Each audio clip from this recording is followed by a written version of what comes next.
1, 2, 3.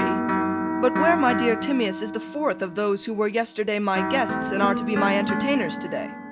He has been taken ill, Socrates, for he would not willingly have been absent from this gathering. Then if he is not coming, you and the 2 others must supply his place. Certainly, and we will do all that we can. Having been handsomely entertained by you yesterday, those of us who remain should be only too glad to return your hospitality. Do you remember what were the points of which I required you to speak? We remember some of them, and you will be here to remind us of anything which we have forgotten. Or rather, if we are not troubling you, will you briefly recapitulate the whole, and then the particulars will be more firmly fixed in our memories? To be sure I will. The chief theme of my yesterday's discourse was the state, how constituted and of what citizens composed it would seem likely to be the most perfect. Yes, Socrates, and what you said of it was very much to our mind. Did we not begin by separating the husbandmen and the artisans from the class of defenders of the state? Yes. And when we had given to each one that single employment and particular art which was suited to his nature, we spoke of those who were intended to be our warriors, and said that they were to be guardians of the city against attacks from within as well as from without, and to have no other employment. They were to be merciful in judging their subjects, of whom they were by nature friends, but fierce to their enemies when they came across them in battle. Exactly. We said, if I am not mistaken, that the guardian should be gifted with a temperament in a high degree both passionate and philosophical, and that then they would be as they ought to be, gentle to their friends and fierce with their enemies. Certainly. And what did we say of their education?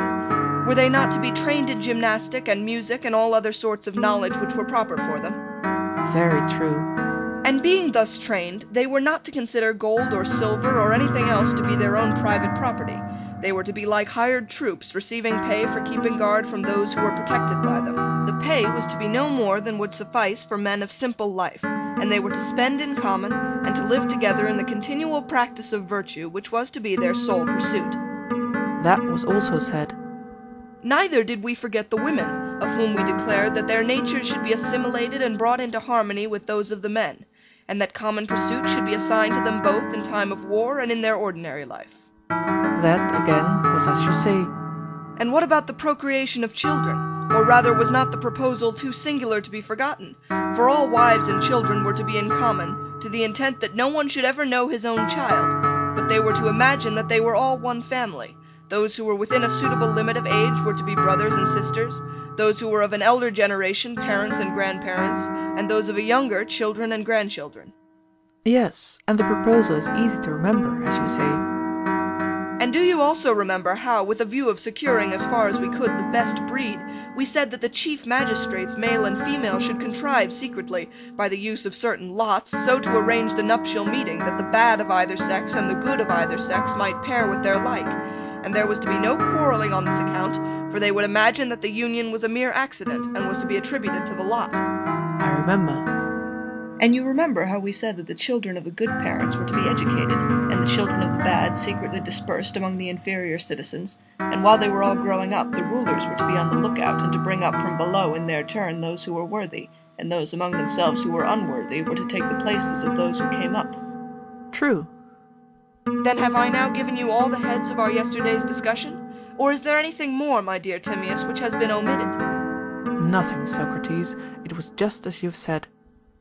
I should like, before proceeding further, to tell you how I feel about the state which we have described. I might compare myself to a person who, on beholding beautiful animals either created by the painter's art, or better still, alive but at rest, is seized with a desire of seeing them in motion or engaged in some struggle or conflict to which their forms appear suited. This is my feeling about the state which we have been describing. There are conflicts which all cities undergo, and I should like to hear someone tell of our own city carrying on a struggle against her neighbors, and how she went out to war in a becoming manner, and when at war showed by the greatness of her actions and the magnanimity of her words in dealing with other cities, as a result worthy of her training and education. Now I, Critias and Hermocrates, am conscious that I myself should never be able to celebrate the city and her citizens in a befitting manner, and I am not surprised at my own incapacity. To me the wonder is rather that the poets, present as well as past, are no better. Not that I mean to depreciate them, but everyone can see that they are a tribe of imitators, and will imitate best and most easily the life in which they have been brought up. while that which is beyond the range of a man's education he finds hard to carry out in action, and still harder adequately to represent in language. I am aware that the sophists have plenty of brave words and fair conceits, but I am afraid that being only wanderers from one city to another, and having never had habitations of their own, they may fail in their conception of philosophers and statesmen, and may not know what they do and say in time of war, when they are fighting or holding parley with their enemies. And thus people of your class are the only ones remaining who are fitted by nature and education to take part at once both in politics and philosophy. Here is Timaeus of Locris in Italy, a city which has admirable laws, and who is himself in wealth and rank the equal of any of his fellow citizens. He has held the most important and honourable offices in his own state, and as I believe has scaled the heights of all philosophy. And here is Critias, whom every Athenian knows to be no novice in the matter of which we are speaking. And as to Hermocrates, I am assured by many witnesses that his genius and education qualify him to take part in any speculation of the kind. And therefore yesterday, when I saw that you wanted me to describe the formation of the state, I readily assented, being very well aware that, if you only would, none were better qualified to carry the discussion further, and that when you had engaged our city in a suitable war, you of all men living could best exhibit her playing a fitting part. When I had completed my task, I in return imposed this other task upon you. You conferred together and agreed to entertain me today, as I had entertained you, with a feast of discourse. Here am I in festive array, and no man can be more ready for the promised banquet. And we too, Socrates, as Timaeus says, will not be wanting in enthusiasm, and there is no excuse for not complying with your request. As soon as we arrived yesterday at the guest chamber of Critias, with whom we are staying, or rather on our way thither, we talked the matter over, and he told us an ancient tradition, which I wish, Critias, that you would repeat to Socrates, so that he may help us to judge whether it will satisfy his requirements or not. I will if Timaeus, who is our other partner, approves. I quite approve. Then listen, Socrates, to a tale which, though strange, is certainly true, having been attested by Solon, who was the wisest of the 7 sages. He was a relative and a dear friend of my great-grandfather Dropides, as he himself says in many passages of his poems, and he told the story to Critias, my grandfather, who remembered and repeated it to us. There were of old, he said, great and marvelous actions of the Athenian city, which have passed into oblivion through lapse of time and the destruction of mankind, and one in particular greater than all the rest. This we will now rehearse. It will be a fitting monument of our gratitude to you, and a hymn of praise true and worthy of the goddess on this, her day of festival. Very good. And what is this ancient famous action of the Athenians, which Critias declared on the authority of Solon to be not a mere legend but an actual fact? I will tell an old-world story which I heard from an aged man, for Critias, at the time of telling it, was, as he said, nearly 90 years of age, and I was about 10. Now the day was that day of the Apachuria, which is called the registration of youth, at which, according to custom, our parents gave prizes for recitations, and the poems of several poets were recited by us boys, and many of us sang the poems of Solon, which at that time had not gone out of fashion. One of our tribe, either because he thought so or to please Critias, said that in his judgment Solon was not only the wisest of men, but also the noblest of poets.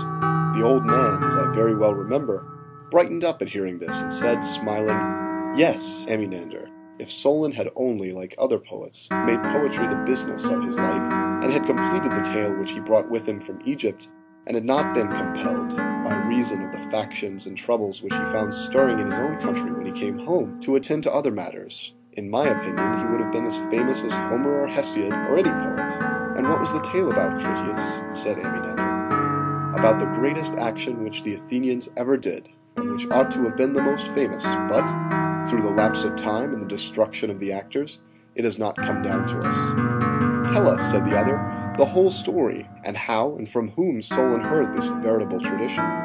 He replied, "In the Egyptian delta, at the head of which the Nile River divides, there is a certain district which is called the district of Sais, and the great city of the district is also called Sais, and is the city from which King Amasis came. The citizens have a deity for their foundress. She is called, in the Egyptian tongue, Neith, and is asserted by them to be the same whom the Hellenes call Athene.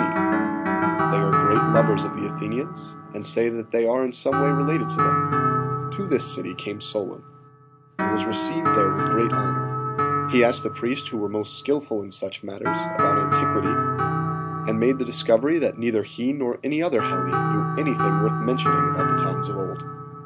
On one occasion, wishing to draw them on to speak of antiquity, he began to tell about the most ancient things in our part of the world, about Pharaonius, who was called the first man, and about Niobe, and after the deluge, of the survival of Deucalion and Pyrrha, and he traced the genealogy of their descendants, and reckoning up the dates, tried to compute how many years ago the events of which he was speaking happened. Thereupon one of the priests, who was of a very great age, said, "O Solon, Solon, you Hellenes are never anything but children, and there is not an old man among you." Solon in return asked him what he meant. "I meant to say," he replied, "that in mind you are all young. There is no old opinion handed down among you by ancient tradition, nor any science which is hoary with age. And I will tell you why. There have been, and will be again, many destructions of mankind, arising out of many causes. The greatest have been brought about by the agencies of fire and water, and other lesser ones by innumerable other causes. There is a story, which even you have preserved, that once upon a time Paethon, the son of Helios, having yoked the steeds in his father's chariot, because he was not able to drive them in the path of his father, burnt up all that was upon the earth, and was himself destroyed by a thunderbolt. Now this has the form of a myth, but really signifies a declination of the bodies moving in the heavens around the earth, and a great conflagration of things upon the earth, which recurs after long intervals. At such times, those who live upon the mountains and in dry and lofty places are more liable to destruction than those who dwell by rivers or on the seashore. And from this calamity the Nile, who is our never-failing Savior, delivers and preserves us. When, on the other hand, the gods purge the earth with a deluge of water, the survivors in your country are herdsmen and shepherds who dwell on the mountains, but those who, like you, live in cities are carried by the rivers into the sea. Whereas in this land, neither then nor at any other time does the water come down from above on the fields, having always a tendency to come up from below, for which reason the traditions preserved here are the most ancient. The fact is that wherever the extremity of winter frost or of summer sun does not prevent, mankind exists, sometimes in greater, sometimes in lesser numbers. And whatever happened, either in your country or in ours, or in any other region of which we are informed, if there were any actions noble or great, or in any other way remarkable, they have all been written down by us of old, and are preserved in our temples. Whereas just when you and other nations are beginning to be provided with letters and the other requisites of civilized life, after the usual interval, the stream from heaven, like a pestilence, comes pouring down, and leaves only those of you who are destitute of letters and education, and so you have to begin all over again like children, and know nothing of what happened in ancient times, either among us or among yourselves. As for those genealogies of yours, of which you just now recounted to us, Solon, they are no better than the tales of children. In the first place, you remember a single deluge only, but there were many previous ones. In the next place, you do not know that there formerly dwelt in your land the fairest and noblest race of men which ever lived, and that you and your whole city are descended from a small seed or remnant of them which survived. And this was unknown to you because, for many generations, the survivors of that destruction died, leaving no written word. For there was a time, Solon, before the great deluge of all, when the city which is now Athens was first in war, and in every way the best governed of all cities, is said to have performed the noblest deeds, and to have had the fairest constitution of any of which tradition tells under the face of heaven. Solon marveled at his words, and earnestly requested the priest to inform him exactly and in order about these former citizens. "You are welcome to hear about them, Solon," said the priest, "for both your own sake and for that of your city, and above all, for the sake of the goddess, who is the common patron and parent and educator of both our cities. She founded your city 1,000 years before ours." Observe that Plato gives the same date, 9,000 years ago, for the foundation of Athens and for the repulse of the invasion from Atlantis. Receiving from the earth and Hephaestus, the seed of your race, and afterwards she founded ours, of which the constitution is recorded in our sacred registers to be 8,000 years old. As touching your citizens of 9,000 years ago, I will briefly inform you of their laws and of their most famous action. The exact particulars of the whole we will hereafter go through at our leisure in the sacred registers themselves. If you compare these very laws with ours, you will find that many of ours are the counterpart of yours, as they were in the olden time. In the first place, there is the caste of priests, which is separated from all the others. Next, there are the artificers, who ply their several crafts by themselves and do not intermix. And also there is the class of shepherds and of hunters, as well as that of husbandmen. And you will observe, too, that the warriors in Egypt are distinct from all the other classes, and are commanded by the law to devote themselves solely to military pursuits. Moreover, the weapons which they carry are shields and spears, a style of equipment which the goddess taught of Asiatics first to us, as in your part of the world first to you. Then as to wisdom, do you observe how our law from the very first made a study of the whole order of things, extending even to prophecy and medicine, which gives health, out of these divine elements, deriving what was needed for human life, and adding every sort of knowledge which was akin to them? All this order and arrangement the goddess first imparted to you when establishing your city, and she chose the spot of earth in which you were born, because she saw that the happy temperament of the seasons in that land would produce the wisest of men. Wherefore the goddess, who was a lover both of war and of wisdom, selected and first of all settled that spot which was the most likely to produce men likest herself. And there you dwelt, having such laws as these and still better ones, and excelled all mankind in all virtue, as became the children and disciples of the gods. Many great and wonderful deeds are recorded of your state in our histories, but one of them exceeds all the rest in greatness and valor. For these histories tell of a mighty power which, unprovoked, made an expedition against the whole of Europe and Asia, and to which your city put an end. This power came forth out of the Atlantic Ocean, for in those days the Atlantic was navigable, and there was an island situated in front of the straits which are by you called the Pillars of Heracles. The island was larger than Libya and Asia put together, and was the way to the other islands, and from these you might pass to the whole of the opposite continent which surrounded the true ocean. For this sea, which is within the Straits of Heracles, is only a harbor having a narrow entrance, but that other is a real sea, and the surrounding land may be most truly called a boundless continent. Now in this island of Atlantis there was a great and wonderful empire which had ruled over the whole island and several others, and over parts of the continent, and furthermore, the men of Atlantis had subjected the parts of Libya within the columns of Heracles as far as Egypt, and of Europe as far as Tyrrhenia. This vast power, gathered into one, endeavored to subdue at a blow our country and yours, and the whole of the region within the straits. And then, Solon, your country shone forth, in the excellence of her virtue and strength among all mankind. She was preeminent in courage and military skill, and was the leader of the Hellenes.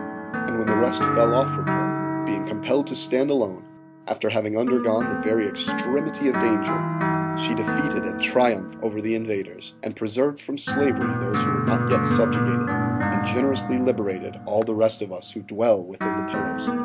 But afterwards there occurred violent earthquakes and floods, and in a single day and night of misfortune, all your warlike men in a body sank into the earth, and the island of Atlantis, in like manner, disappeared in the depths of the sea. For which reason the sea in those parts is impassable and impenetrable, because there is a shoal of mud in the way, and this was caused by the subsidence of the island. I have told you briefly, Socrates, what the aged Critias heard from Solon and related to us. And when you were speaking yesterday about your city and citizens, the tale which I have just been repeating to you came into my mind, and I remarked with astonishment how, by some mysterious coincidence, you agreed in almost every particular with the narrative of Solon.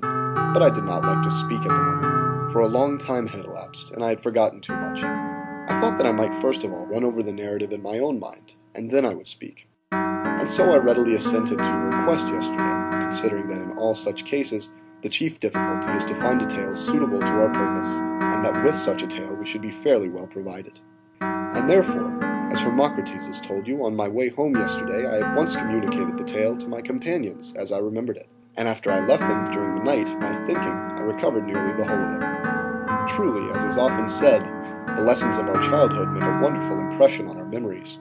For I am not sure that I could remember all the discourse of yesterday, but I should be much surprised if I forgot any of these things which I have heard very long ago. I listened at the time with childlike interest to the old man's narrative. He was very ready to teach me, and I asked him again and again to repeat his words, so that like an indelible picture they were branded into my mind. As soon as the day broke, I rehearsed them as he spoke them to my companions, that they, as well as myself, might have something to say. And now, Socrates, to make an end of my preface, I am ready to tell you the whole tale. I will give you not only the general heads, but the particulars as they were told to me. The city and citizens which you yesterday described to us in fiction, we will now transfer to the world of reality. It shall be the ancient city of Athens, and we will suppose that the citizens whom you imagined were our veritable ancestors, of whom the priest spoke. They will perfectly harmonize, and there will be no inconsistency in saying that the citizens of your republic are these ancient Athenians. Let us divide the subject among us, and all endeavor, according to our ability, gracefully to execute the task which you have imposed upon us. Consider then, Socrates, if this narrative is suited to the purpose, or whether we should seek for some other instead. And what other, Critias, can we find that will be better than this, which is natural and suitable to the festival of the goddess, and has the very great advantage of being a fact and not a fiction? How or where shall we find another if we abandon this? We cannot, and therefore you must tell the tale, and good luck to you. And I, in return for my yesterday's discourse, will now rest and be a listener. Let me proceed to explain to you, Socrates, the order in which we have arranged our entertainment. Our intention is that Timaeus, who is the most of an astronomer among us, and has made the nature of the universe his special study, should speak first, beginning with the generation of the world, and going down to the creation of man. Next, I am to receive the men whom he has created, and of whom some will have profited by the excellent education which you have given them. And then, in accordance with the tale of Solon, and equally with his law, we will bring them into court and make them citizens, as if they were those very Athenians whom the sacred Egyptian record has recovered from oblivion, and thenceforward we will speak of them as Athenians and fellow citizens. I see that I shall receive in my turn a perfect and splendid feast of reason. And now, Timaeus, you, I suppose, should speak next, after duly calling upon the gods. All men, Socrates, who have any degree of right feeling, at the beginning of every enterprise, whether small or great, always call upon God. And we, too, who are going to discourse of the nature of the universe, how created, or how existing without creation, if we be not altogether out of our wits, must invoke the aid of gods and goddesses, and pray that our words may be acceptable to them, and consistent with themselves. Let this, then, be our invocation of the gods, to which I add an exhortation of myself, to speak in such manner as will be most intelligible to you, and will most accord with my own intent. First, then, in my judgment, we must make a distinction, and ask, what is that which always is and has no becoming? And what is that which is always becoming and never is? That which is apprehended by intelligence and reason is always in the same state, but that which is conceived by opinion with the help of sensation and without reason is always in a process of becoming and perishing, and never really is. Now, everything that becomes or is created must of necessity be created by some cause, for without a cause nothing can be created. The work of the Creator, whenever he looks to the unchangeable and fashions the form and nature of his work after an unchangeable pattern, must necessarily be made fair and perfect. But when he looks to the created only, and uses a created pattern, it is not fair or perfect. Was the heaven, then, or the world, whether called by this or by any other more appropriate name? Assuming the name, I am asking a question which has to be asked at the beginning of an inquiry about anything. Was the world, I say, always in existence and without beginning? Or created and had it a beginning? Created, I reply, being visible and tangible and having a body, and therefore sensible. And all sensible things are apprehended by opinion and sense, and are in a process of creation and created. Now that which is created must, as we affirm, of necessity be created by a cause.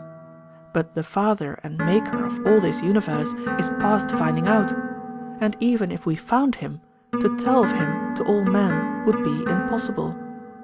And there is still a question to be asked about him. Which of the patterns had the artificer in view when he made the world, the pattern of the unchangeable, or of that which is created? if the world be indeed fair and the artificer good, it is manifest that he must have looked to that which is eternal. But if what cannot be said without blasphemy is true, then to the created pattern. Every one will see that he must have looked to the eternal, for the world is the fairest of creations, and he is the best of causes. And having been created in this way, the world has been framed in the likeness of that which is apprehended by reason and mind, and is unchangeable, and must therefore of necessity, if this is admitted, be a copy of something. Now it is all important that the beginning of everything should be according to nature. And in speaking of the copy and the original, we may assume that words are akin to the matter which they describe. When they relate to the lasting and permanent and intelligible, they ought to be lasting and unalterable, and, as far as their nature allows, irrefutable and immovable, nothing less. But when they express only the copy or likeness, and not the eternal things themselves, they need only be likely and analogous to the real words. As being is to becoming, so is truth to belief.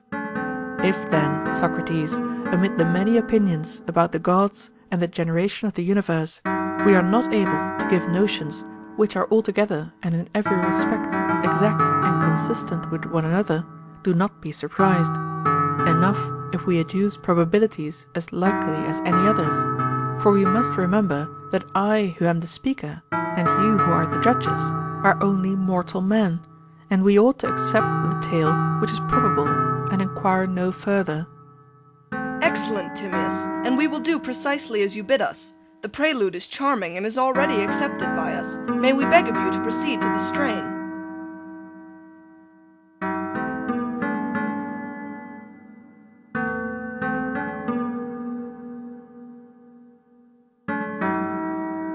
Let me tell you then why the Creator made this world of generation. He was good, and the good can never have any jealousy of anything. And being free from jealousy, he desired that all things should be as like himself as they could be. This is, in the truest sense, the origin of creation and of the world, as we shall do well in believing on the testimony of wise men. God desired that all things should be good and nothing bad, so far as this was attainable. Wherefore also, finding the whole visible sphere not at rest, but moving in an irregular and disorderly fashion, out of disorder he brought order, considering that this was in every way better than the other. Now the deeds of the best could never be or have been other than the fairest, and the Creator, reflecting on the things which are by nature visible, found that no unintelligent creature taken as a whole was fairer than the intelligent taken as a whole, and that intelligence could not be present in anything which was devoid of soul. For which reason, when he was framing the universe, he put intelligence in soul, and soul in body, that he might be the creator of a work which was by nature fairest and best. Wherefore, using the language of probability, we may say that the world became a living creature truly endowed with soul and intelligence by the providence of God. This being supposed, let us proceed to the next stage. In the likeness of what animal did the Creator make the world? It would be an unworthy thing to liken it to any nature which exists as a part only, for nothing can be beautiful which is like any imperfect thing. But let us suppose the world to be the very image of that whole of which all other animals both individually and in their tribes are portions. For the original of the universe contains in itself all intelligible beings, just as this world comprehends us and all other visible creatures. For the Deity, intending to make this world like the fairest and most perfect of intelligible beings, framed one visible animal comprehending within itself all other animals of a kindred nature. Are we right in saying that there is one world, or that they are many and infinite? There must be one only, if the created copy is to accord with the original. For that which includes all other intelligible creatures cannot have a second or companion. In that case there would be need of another living being which would include both, and of which they would be parts, and the likeness would be more truly said to resemble not them, but that other which included them. In order then that the world might be solitary, like the perfect animal, the Creator made not two worlds, or an infinite number of them, but there is, and ever will be, one only, begotten and created heaven. Now that which is created is of necessity corporeal, and also visible and tangible. And nothing is visible where there is no fire, or tangible which has no solidity, and nothing is solid without earth. Wherefore also God in the beginning of creation made the body of the universe to consist of fire and earth. But two things cannot be rightly put together without a third. There must be some bond of union between them. And the fairest bond is that which makes the most complete fusion of itself and the things which it combines, and proportion is best adapted to effect such a union. For whenever in any three numbers, whether cube or square, there is a mean, which is to the last term what the first term is to it, and again, when the mean is to the first term as the last term is to the mean, then the mean becoming first and last, and the first and last both becoming means, they will all of them of necessity come to be the same, and having become the same with one another, will be all one. If the universal frame had been created a surface only, and having no depth, a single mean would have sufficed to bind together itself and the other terms. But now, as the world must be solid, and solid bodies are always compacted not by one mean, but by two, God placed water and air in the mean between fire and earth, and made them to have the same proportion so far as was possible. As fire is to air, so is air to water, and as air is to water, so is water to earth. And thus he bound and put together a visible and tangible heaven. And for these reasons, and out of such elements which are in number 4, the body of the world was created, that it was harmonized by proportion, and therefore has the spirit of friendship, and having been reconciled to itself, it was indissoluble by the hand of any other than the framer.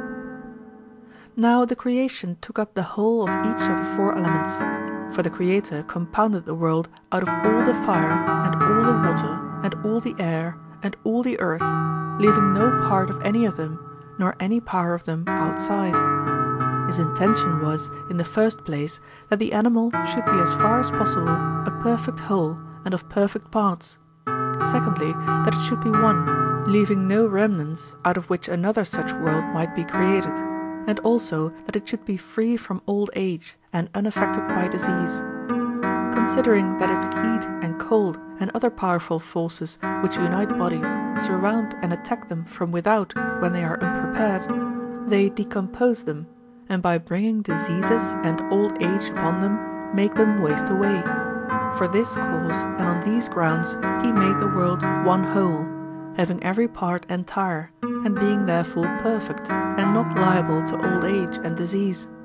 And he gave to the world the figure which was suitable and also natural. Now to the animal which was to comprehend all animals, that figure was suitable which comprehends within itself all other figures. Wherefore he made the world in the form of a globe, round as from a lathe, having its extremes in every direction equidistant from the centre, the most perfect and the most like itself of all figures. For he considered that the like is infinitely fairer than the unlike. This he finished off, making the surface smooth all round for many reasons.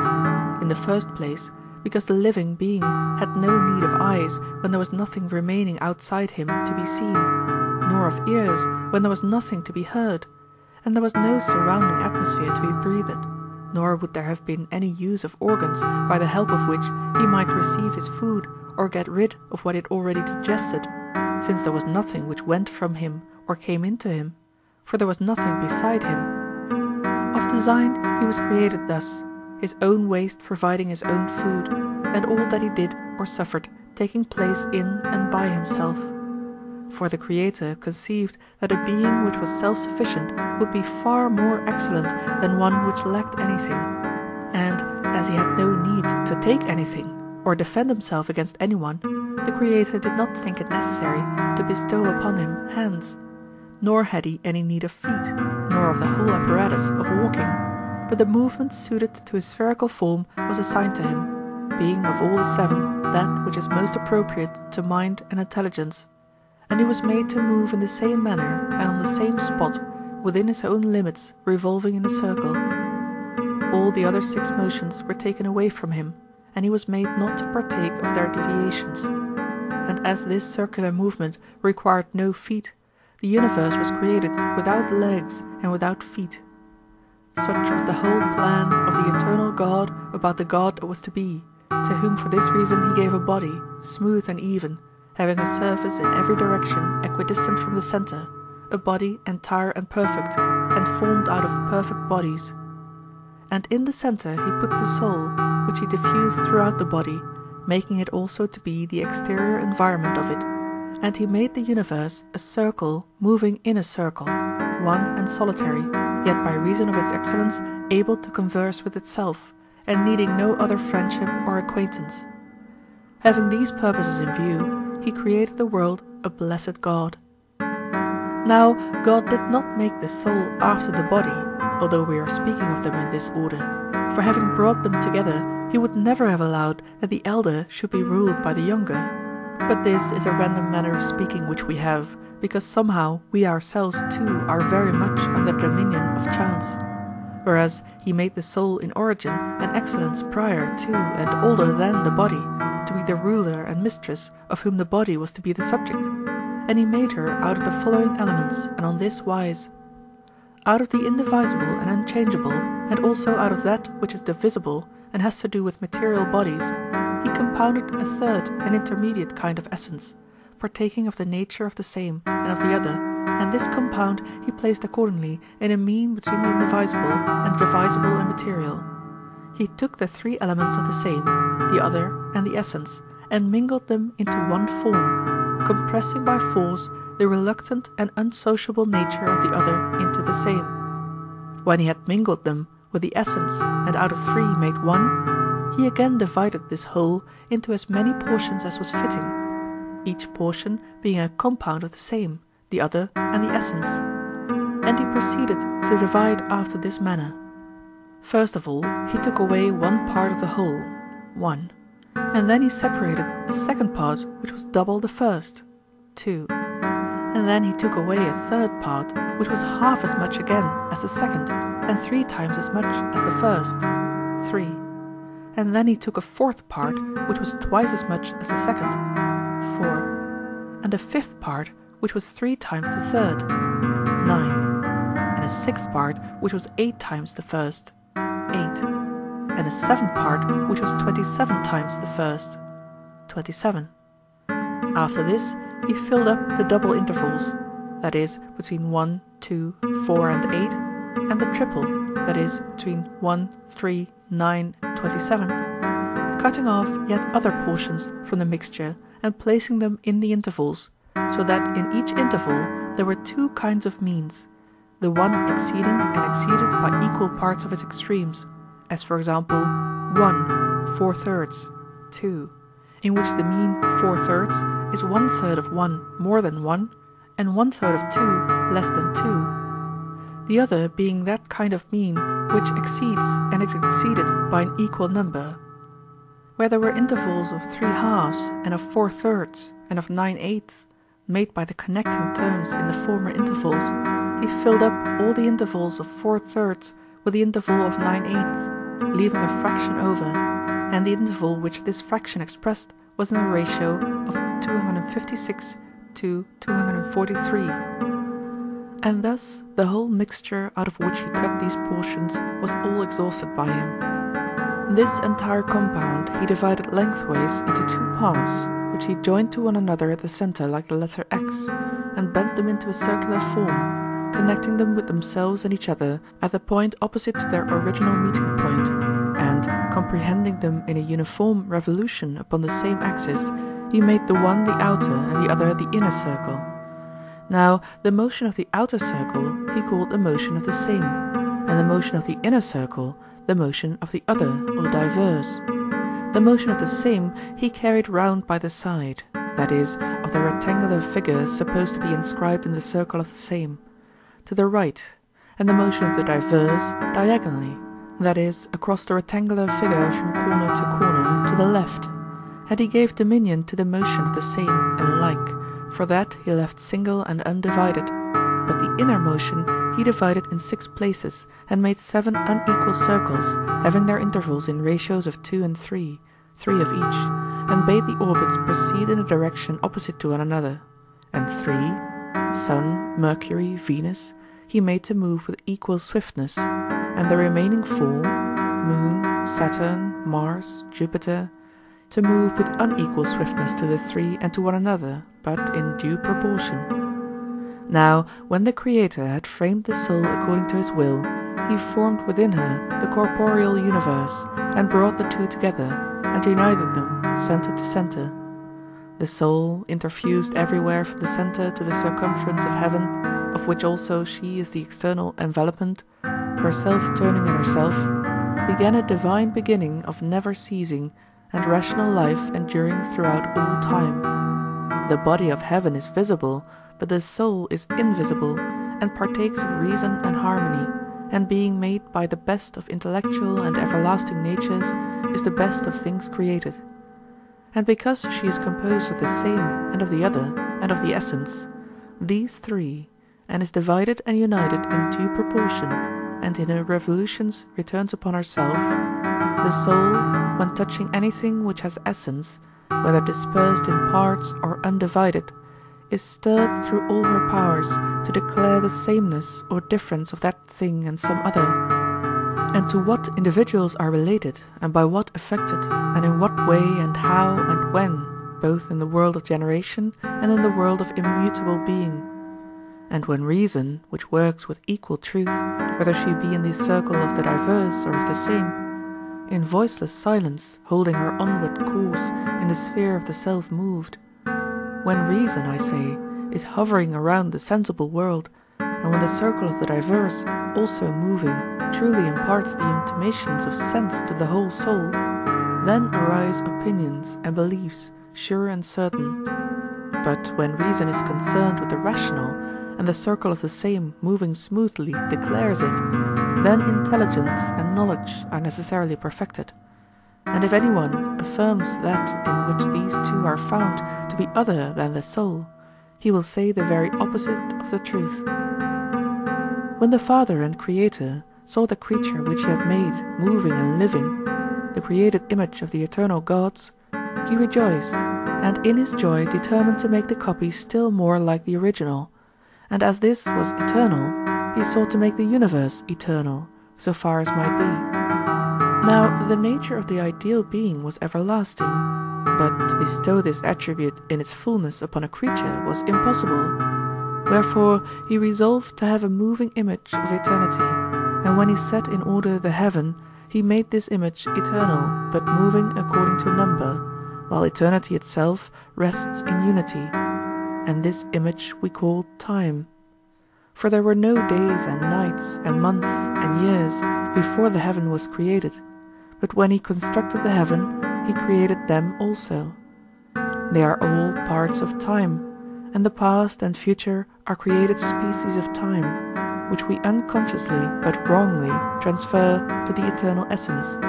For we say that he was, he is, he will be, but the truth is that is alone is properly attributed to him, and that was and will be are only to be spoken of becoming in time, for they are motions, but that which is immovably the same cannot become older or younger by time, nor ever did, or has become, or hereafter will be older or younger, nor is subject at all to any of those states which affect moving and sensible things, and of which generation is the cause.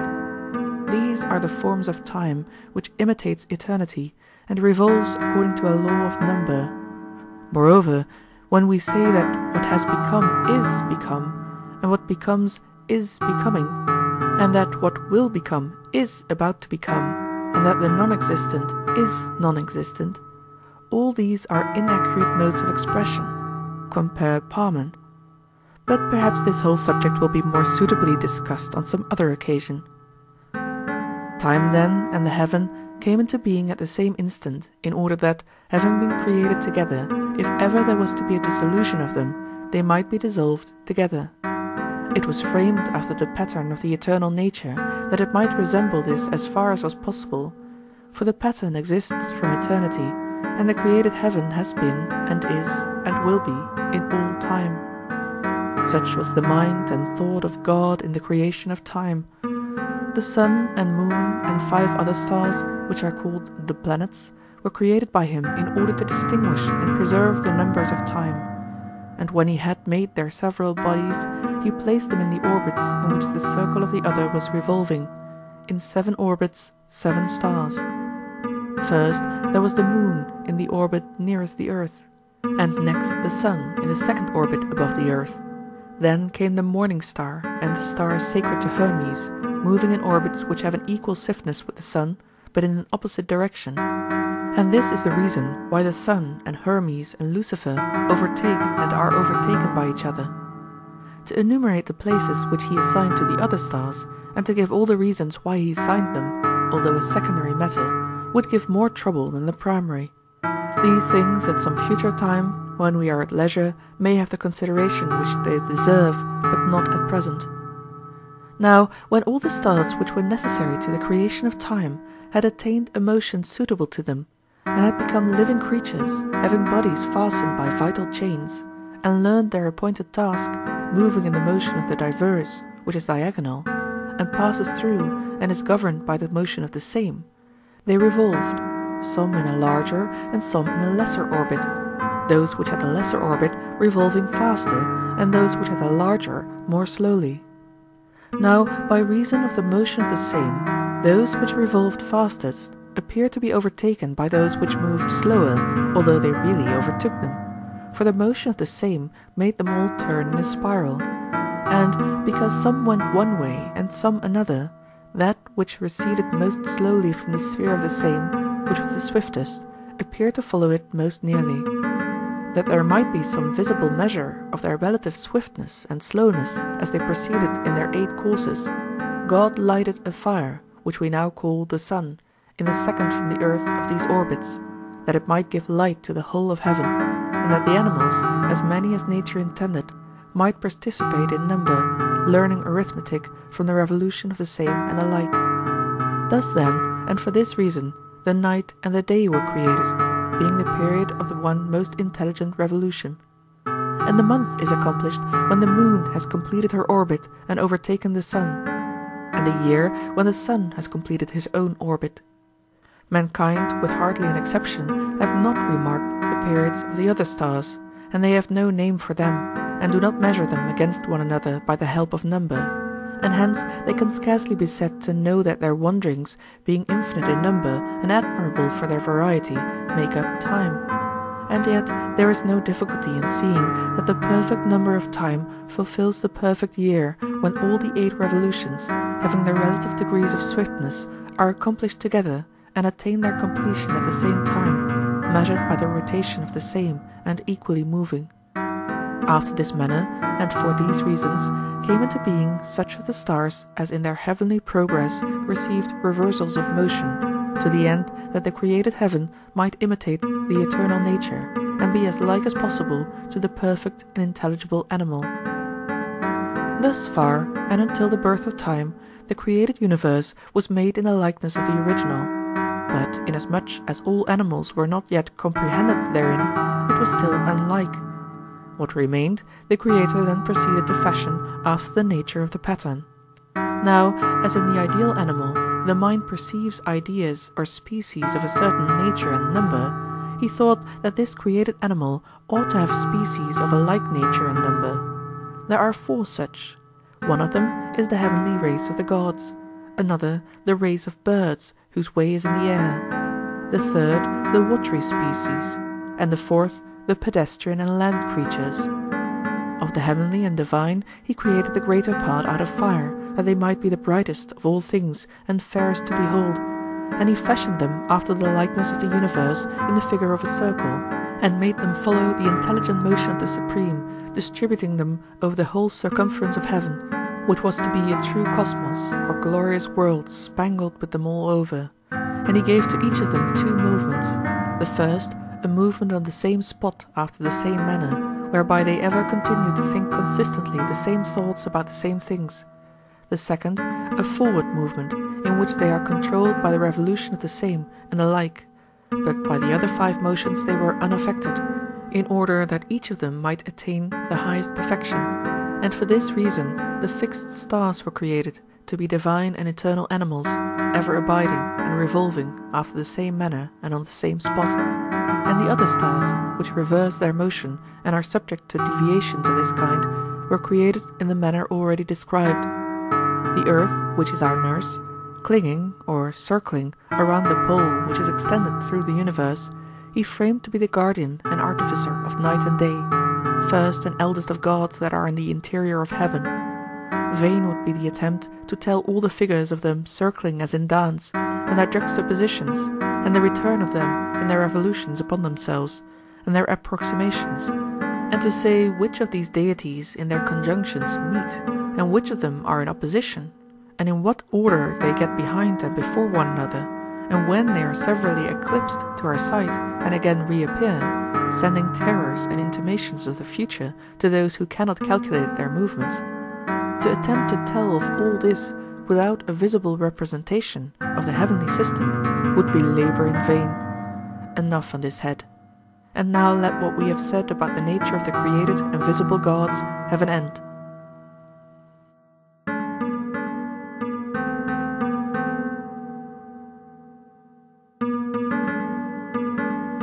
To know or tell the origin of the other divinities is beyond us, and we must accept the traditions of the men of old time who affirm themselves to be the offspring of the gods. That is what they say, and they must surely have known their own ancestors. How can we doubt the word of the children of the gods? Although they give no probable or certain proofs, still, as they declare that they are speaking of what took place in their own family, we must conform to custom and believe them. In this manner, then, according to them, the genealogy of these gods is to be received and set forth.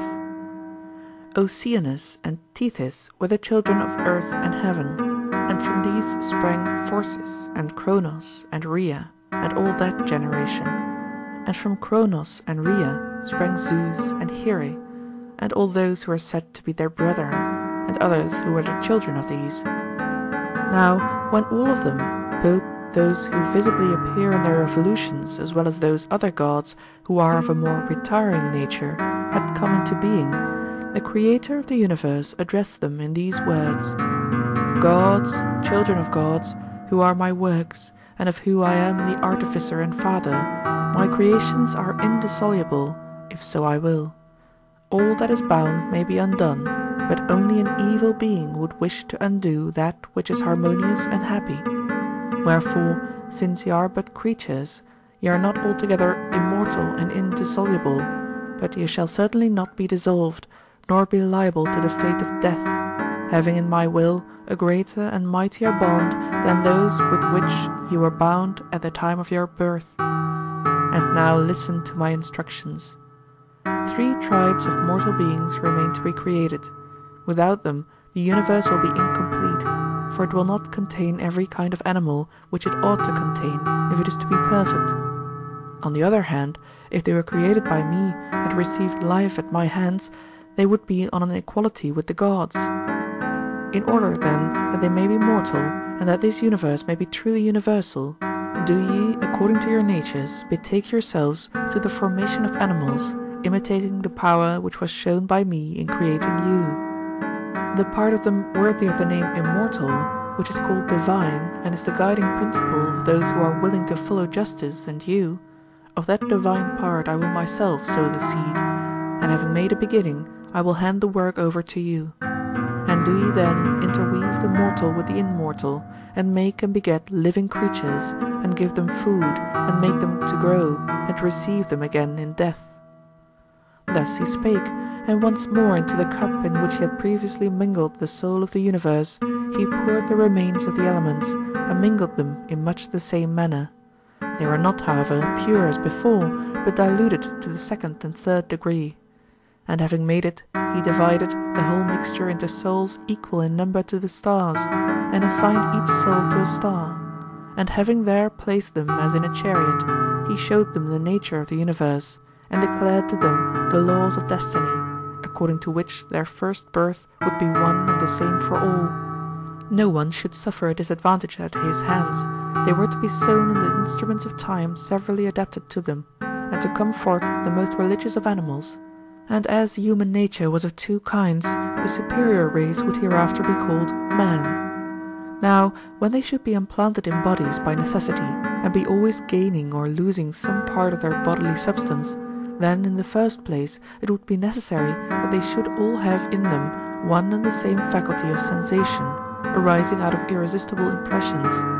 In the second place they must have love, in which pleasure and pain mingle, also fear and anger, and the feelings which are akin or opposite to them. If they conquered these, they would live righteously, and if they were conquered by them, unrighteously.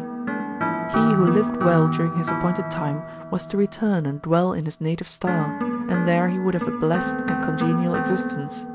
But if he failed in attaining this, at the second birth he would pass into a woman, and if, when in that state of being, he did not desist from evil, he would continually be changed into some brute who resembled him in the evil nature which he had acquired, and would not cease from his toils and transformations until he followed the revolution of the same and the like within him, and overcame by the help of reason the turbulent and irrational mob of later accretions, made up of fire and air and water and earth, and returned to the form of his first and better state.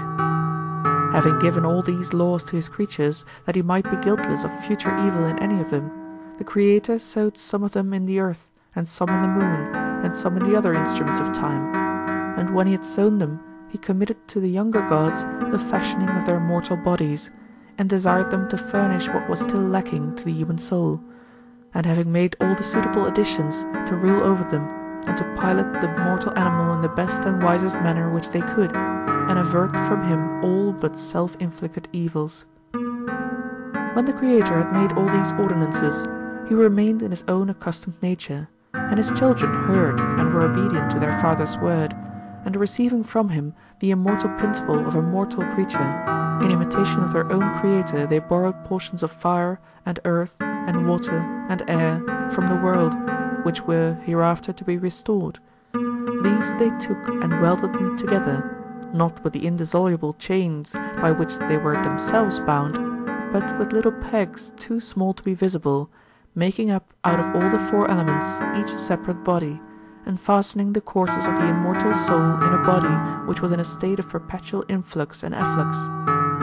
Now these courses, detained as in a vast river, neither overcame nor were overcome, but were hurrying and hurried to and fro, so that the whole animal was moved and progressed, irregularly however, and irrationally, and anyhow, in all the six directions of motion, wandering backwards and forwards, and right and left, and up and down, and in all the six directions. For great as was the advancing and retiring flood which provided nourishment, the affections produced by external contact caused still greater tumult. When the body of any one met and came into collision with some external fire, or with the solid earth, or the gliding waters, or was caught in the tempest born on the air, and the motions produced by any of these impulses were carried through the body to the soul. All such motions have consequently received the general name of sensations, which they still retain. And they did in fact at that time create a very great and mighty movement, uniting with the ever-flowing stream in stirring up and violently shaking the courses of the soul.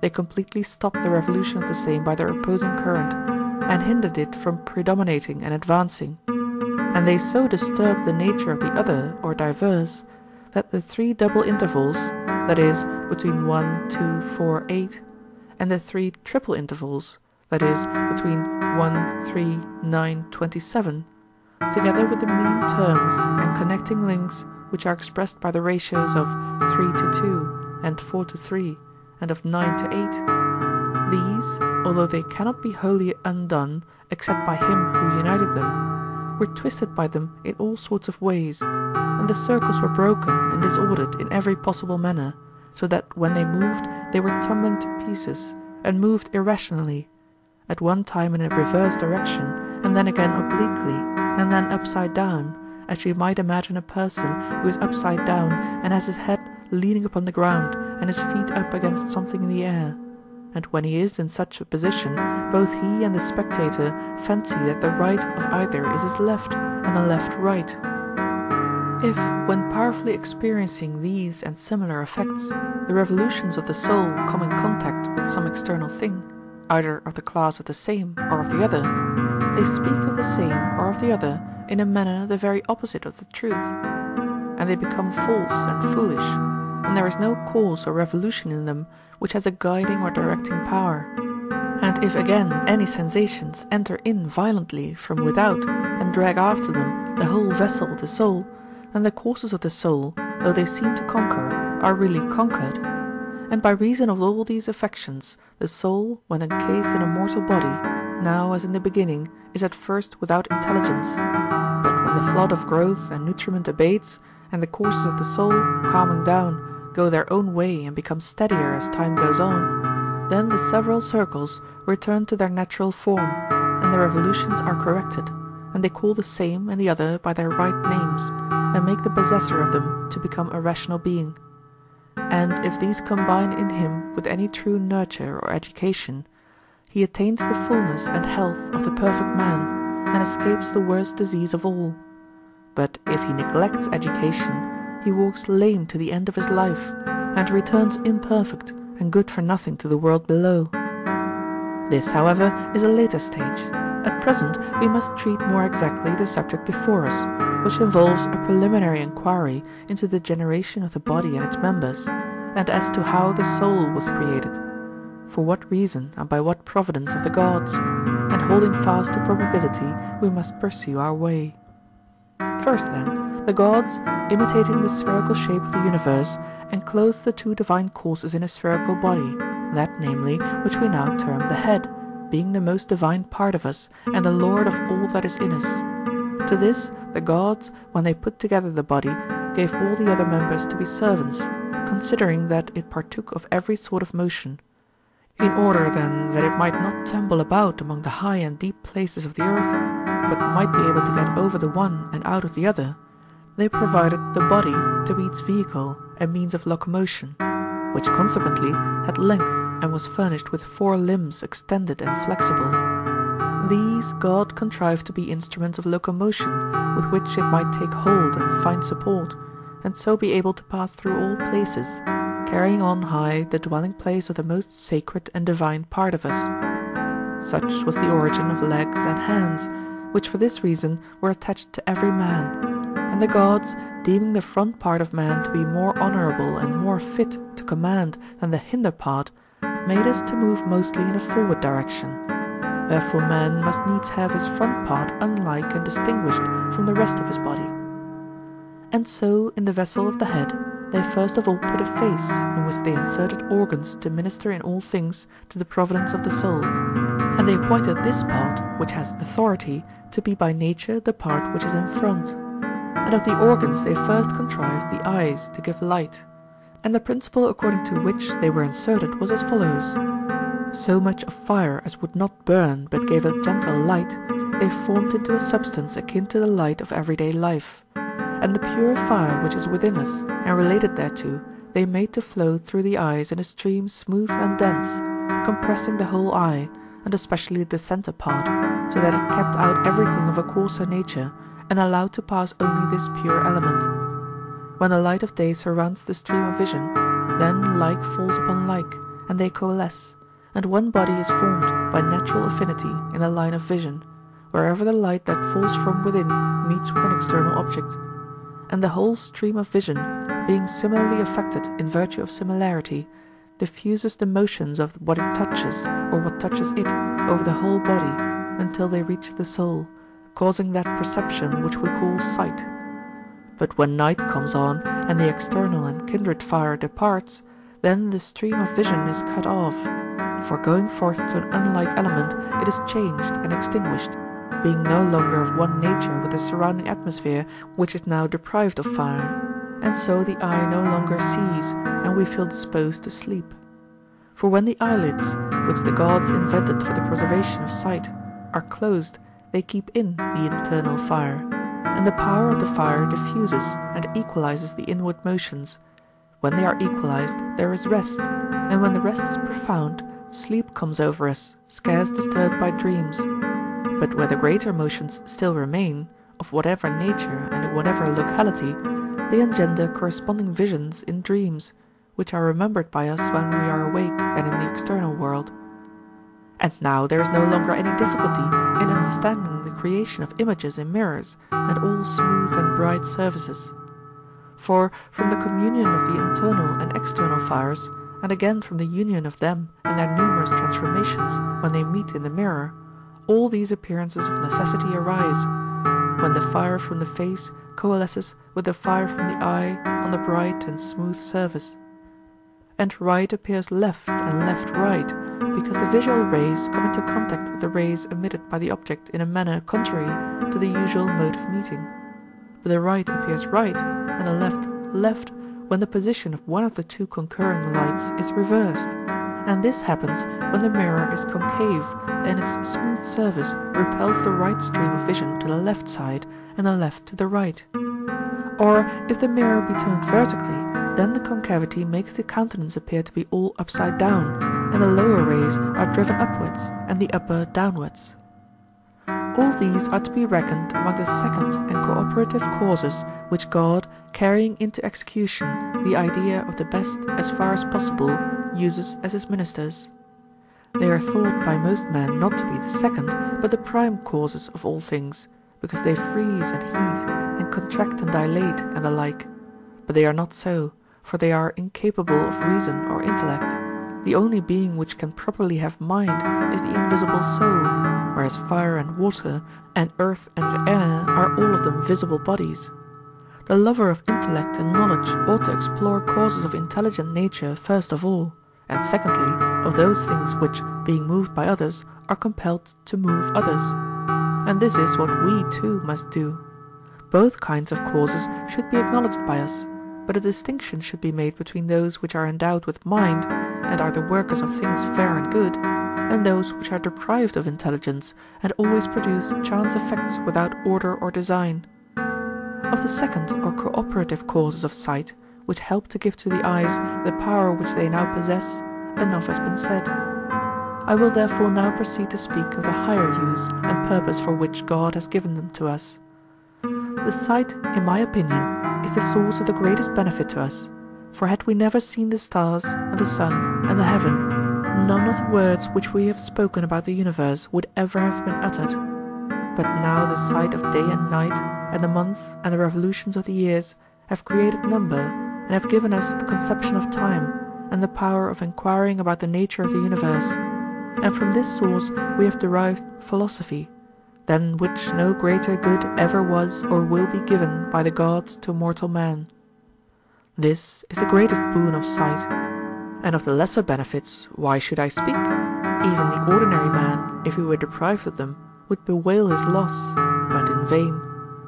Thus much let me say, however, God invented and gave us sight to the end that we might behold the courses of intelligence in the heaven, and apply them to the courses of our own intelligence, which are akin to them, the unperturbed to the perturbed, and that we, learning them and partaking of the natural truth of reason, might imitate the absolutely unerring courses of God and regulate our own vagaries. The same may be affirmed of speech and hearing. They have been given by the gods to the same end and for a like reason. For this is the principal end of speech, whereto it most contributes. Moreover, so much of music as is adapted to the sound of the voice and to the sense of hearing is granted to us for the sake of harmony. And harmony, which has motions akin to the revolutions of our souls, is not regarded by the intelligent votary of the Muses as given by them with a view to irrational pleasure, which is deemed to be the purpose of it in our day, but as meant to correct any discord which may have arisen in the courses of the soul, and to be our ally in bringing her into harmony and agreement with herself. And rhythm too was given by them for the same reason, on account of the irregular and graceless ways which prevail among mankind generally, and to help us against them.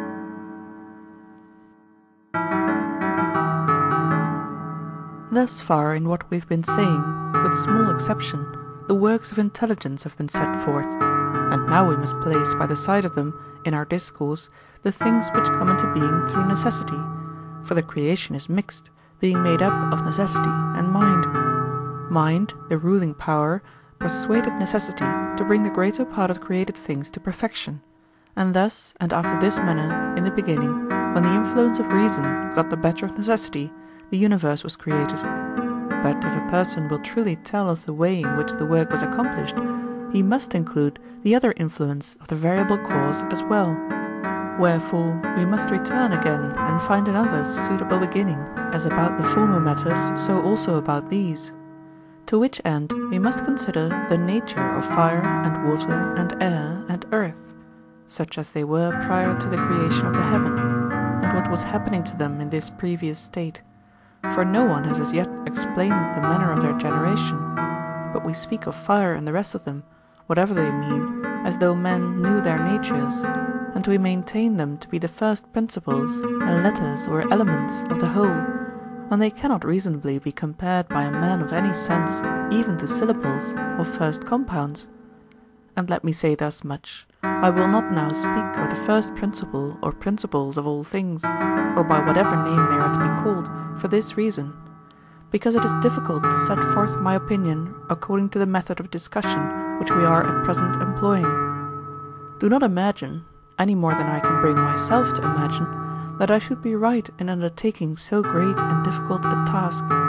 Remembering what I said at first about probability, I will do my best to give as probable an explanation as any other, or rather more probable, and I will first go back to the beginning and try to speak of each thing and of all. Once more then, at the commencement of my discourse, I call upon God and beg him to be our saviour out of a strange and unwonted enquiry, and to bring us to the haven of probability. So now let us begin again. This new beginning of our discussion of the universe requires a fuller division than the former, for then we made two classes, now a third must be revealed.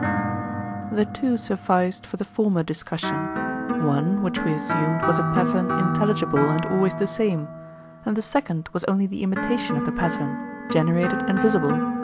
There is also a third kind, which we did not distinguish at the time, conceiving that the two would be enough. But now the argument seems to require that we should set forth in words another kind, which is difficult of explanation and dimly seen.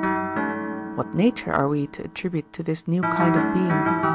We reply that it is the receptacle and in the manner the nurse of all generation.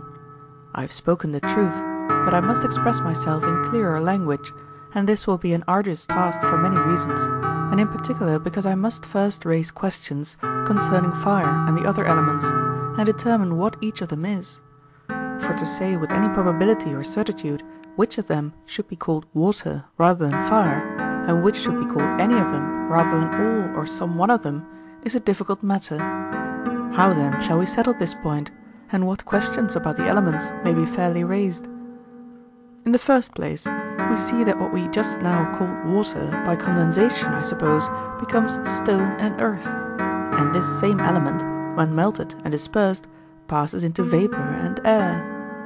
Air again, when inflamed, becomes fire, and again fire, when condensed and extinguished, passes once more into the form of air, and once more air, when collected and condensed, produces cloud and mist, and from these, when still more compressed, comes flowing water, and from water comes earth and stones once more, and thus generation appears to be transmitted from one to the other in a circle. Thus then, as the several elements never present themselves in the same form, how can anyone have the assurance to assert positively that any of them, whatever it may be, is one thing rather than another? No one can, but much the safest plan is to speak of them as follows. Anything which we see to be continually changing, as for example fire, we must not call this or that, but rather say that it is of such a nature. Nor let us speak of water as this, but always as such. Nor must we imply that there is any stability in any of those things which we indicate by the use of the words this and that, supposing ourselves to signify something thereby, for they are too volatile to be detained in any such expressions as this or that, or relative to this, or any other mode of speaking which represents them as permanent. We ought not to apply this to any of them, but rather the word such, which expresses the similar principles circulating in each and all of them. For example, that should be called fire which is of such a nature always, and so of everything that has generation. That in which the elements severally grow up and appear and decay is alone to be called by the name this or that. But that which is of a certain nature, hot or white, or anything which admits of opposite qualities, and all things that are compounded of them, ought not to be so denominated. Let me make another attempt to explain my meaning more clearly. Suppose a person to make all kinds of figures of gold, and to be always transmuting one form into all the rest. Somebody points to one of them and asks what it is. By far the safest and truest answer is, that is gold, and not to call the triangle or any other figures which are formed in the gold these, as though they had existence, since they are in process of change while he is making the assertion. But if the questioner be willing to take the safe and indefinite expression such, we should be satisfied. And the same argument applies to the universal nature which receives all bodies. That must be always called the same. For while receiving all things, she never departs at all from her own nature, and never in any way or at any time assumes a form like that of any of the things which enter into her. She is the natural recipient of all impressions, and is stirred and informed by them, and appears different from time to time by reason of them. But the forms which enter into and go out of her are the likenesses of real existences, modelled after their patterns in a wonderful and inexplicable manner, which we will hereafter investigate. For the present we have only to conceive of three natures. First, that which is in process of generation; secondly, that in which the generation takes place; and thirdly, that of which the thing generated is a resemblance. And we may liken the receiving principle to a mother, and the source or spring to a father, and the intermediate nature to a child, and may remark further, that if the model is to take every variety of form, then the matter in which the model is fashioned will not be duly prepared unless it is formless, and free from the impress of any of those shapes which it is hereafter to receive from without. For if the matter were like any of the supervening forms, then whenever any opposite or entirely different nature was stamped upon its surface, it would take the impression badly, because it would intrude its own shape. Wherefore that which is to receive all forms should have no form. As in making perfumes, they first contrive that the liquid substance which is to receive the scent shall be as inodorous as possible, or as those who wish to impress figures on soft substances do not allow any previous impression to remain, but begin by making the surface as even and smooth as possible. In the same way, that which is to receive perpetually and through its whole extent the resemblances of all eternal beings ought to be devoid of any particular form.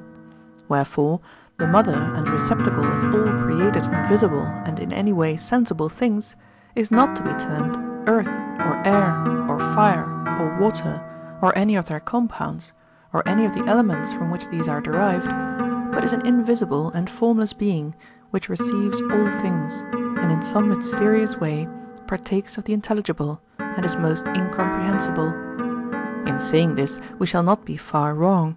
As far, however, as we can attain to a knowledge of her from the previous considerations, we may truly say that fire is that part of her nature which from time to time is inflamed, and water that which is moistened, and that the mother substance becomes earth and air, in so far as she receives the impressions of them. Let us consider this question more precisely. Is there any self-existent fire? And do all those things which we call self-existent exist?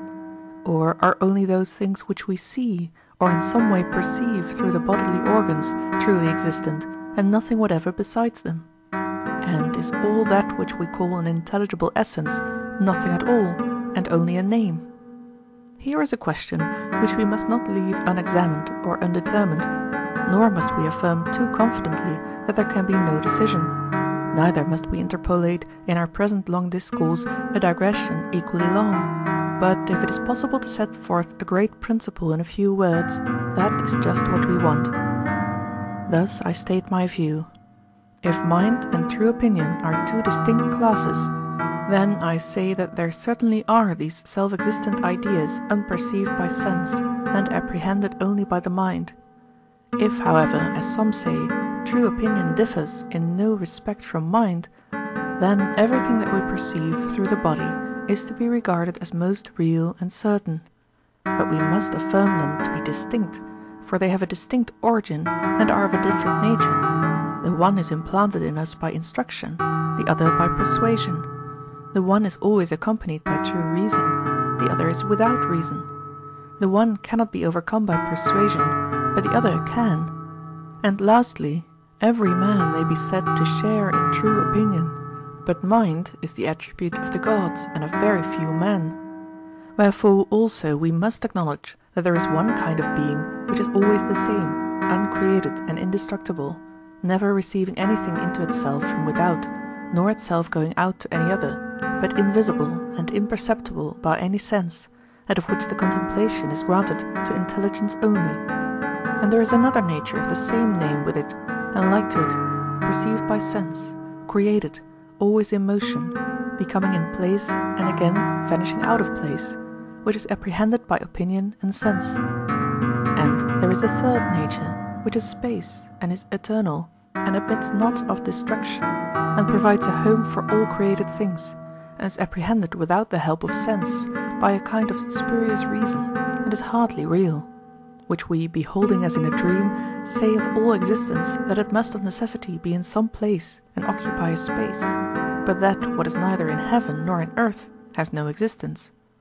Of these and other things of the same kind, relating to the true and waking reality of nature, we have only this dreamlike sense, and we are unable to cast off sleep and determine the truth about them.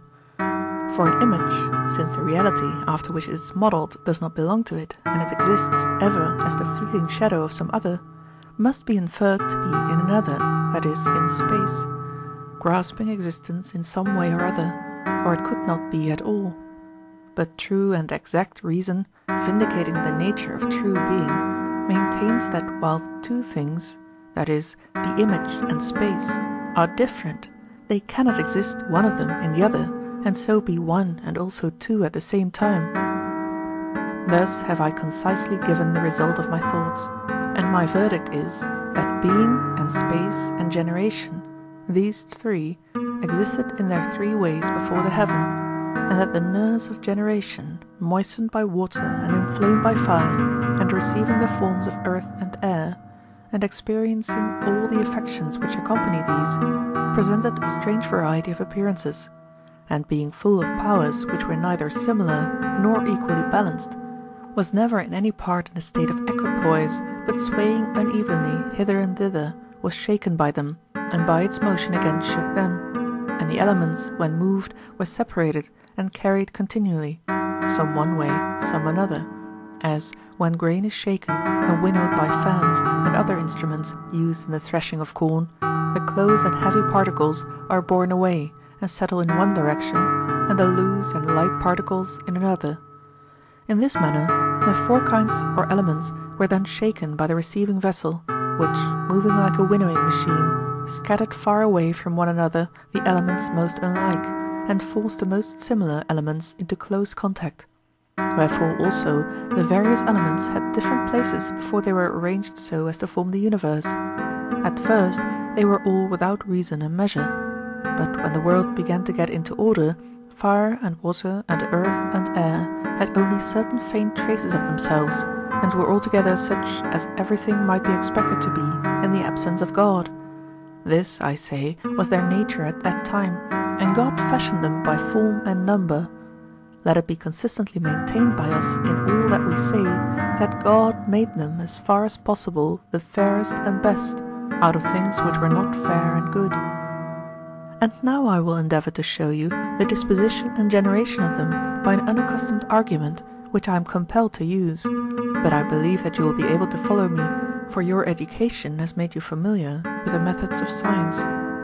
In the first place, then, as is evident to all, fire and earth and water and air are bodies, and every sort of body possesses solidity, and every solid must necessarily be contained in planes, and every plane rectilinear figure is composed of triangles. and all triangles are originally of two kinds, both of which are made up of one right and two acute angles. One of them has at either end of the base the half of a divided right angle, having equal sides, while on the other the right angle is divided into unequal parts, having unequal sides. These, then, proceeding by a combination of probability with demonstration, we assume to be the original elements of fire and the other bodies. But the principles which are prior to these God only knows, and he of men who is the friend of God. And next we have to determine what are the four most beautiful bodies which are unlike one another, and of which some are capable of resolution into one another. For having discovered thus much, we shall know the true origin of earth and fire, and of the proportionate and intermediate elements. And then we shall not be willing to allow that there are any distinct kinds of visible bodies fairer than these. Wherefore we must endeavour to construct the four forms of bodies which excel in beauty, and then we shall be able to say that we have sufficiently apprehended their nature. Now of the two triangles, the isosceles has one form only, the scalene or unequal-sided has an infinite number. Of the infinite forms we must select the most beautiful, if we are to proceed in due order, and any one who can point out a more beautiful form than ours for the construction of these bodies shall carry off the palm, not as an enemy, but as a friend.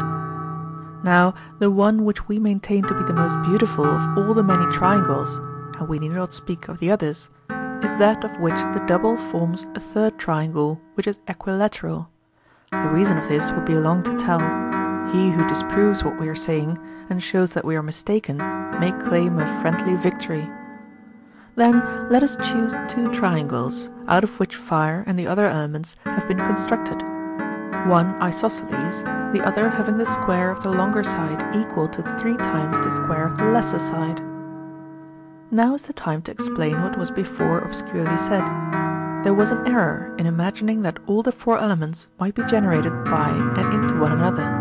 This, I say, was an erroneous supposition, for there are generated from the triangles which we have selected 4 kinds, 3 from the one which has the sides unequal, the 4th alone is framed out of the isosceles triangle.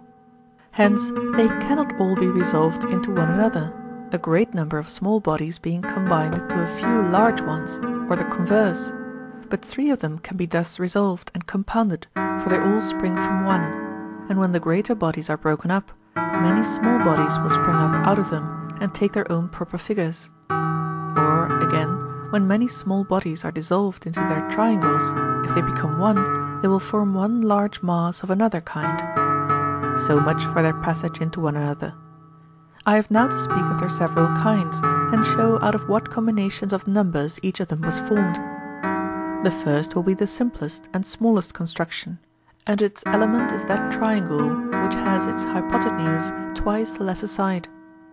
When 2 such triangles are joined at the diagonal, and this is repeated 3 times, and the triangles rest their diagonals and shorter sides on the same point as a centre, a single equilateral triangle is formed out of 6 triangles, and 4 equilateral triangles, if put together, make out of every 3 plane angles one solid angle, being that which is nearest to the most obtuse of plane angles.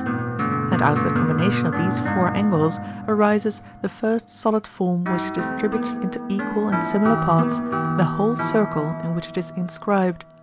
The second species of solid is formed out of the same triangles, which unite as 8 equilateral triangles and form one solid angle out of 4 plane angles, and out of 6 such angles the second body is completed. And the third body is made up of 120 triangular elements, forming 12 solid angles, each of them included in 5 plane equilateral triangles, having altogether 20 bases, each of which is an equilateral triangle.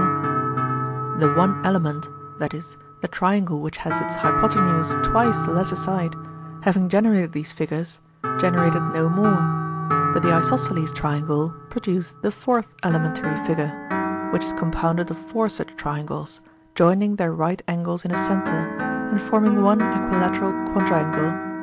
6 of these, united, form 8 solid angles, each of which is made by the combination of 3 plane right angles. The figure of the body thus composed is a cube, having 6 plain quadrangular equilateral bases. There was yet a 5th combination which God used in the delineation of the universe. Now he who, duly reflecting on all this, inquires whether the worlds are to be regarded as indefinite or definite in number, will be of opinion that the notion of their indefiniteness is characteristic of a sadly indefinite and ignorant mind. He, however, who raises the question whether they are to be truly regarded as 1 or 5, takes up a more reasonable position. Arguing from probabilities, I am of opinion that they are 1. Another, regarding the question from another point of view, will be of another mind. But, leaving this inquiry, let us proceed to distribute the elementary forms, which have now been created in idea, among the 4 elements. To earth, then, let us assign the cubical form, for earth is the most immovable of the 4 and the most plastic of all bodies, and that which has the most stable basis must of necessity be of such a nature. Now, of the triangles which we assumed at first, that which has 2 equal sides is by nature more firmly based than that which has unequal sides, and of the compound figures which are formed out of either, the plain equilateral quadrangle has necessarily a more stable base than the equilateral triangle, both in the whole and in the parts. Wherefore, in assigning this figure to earth, we adhere to probability, and to water we assign that one of the remaining forms which is the least movable, and the most movable of them to fire, and to air that which is intermediate. Also we assign the smallest body to fire, and the greatest to water, and the intermediate in size to air, and again the acutest body to fire, and the next in acuteness to air, and the third to water. Of all these elements, that which has the fewest bases must necessarily be the most movable, for it must be the acutest and most penetrating in every way, and also the lightest, as being composed of the smallest number of similar particles, and the second body has similar properties in a 2nd degree, and the third body in the 3rd degree. Let it be agreed, then, both according to strict reason and according to probability, that the pyramid is the solid which is the original element and seed of fire, and let us assign the element which was next in the order of generation to air, and the third to water. We must imagine all these to be so small that no single particle of any of the 4 kinds is seen by us on account of their smallness, but when many of them are collected together, their aggregates are seen, and the ratios of their numbers, motions, and other properties, everywhere God, as far as necessity allowed or gave consent, has exactly perfected, and harmonized in due proportion.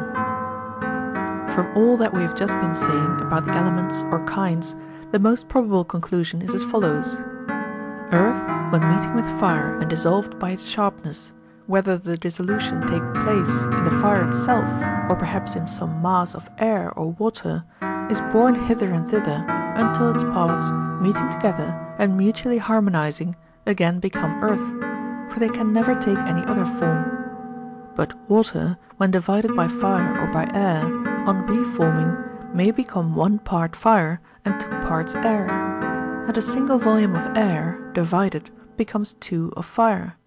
Again, when a small body of fire is contained in a larger body of air or water or earth, and both are moving, and the fire struggling is overcome and broken up, then 2 volumes of fire form 1 volume of air, and when air is overcome and cut up into small pieces, 2½ parts of air are condensed into 1 part of water.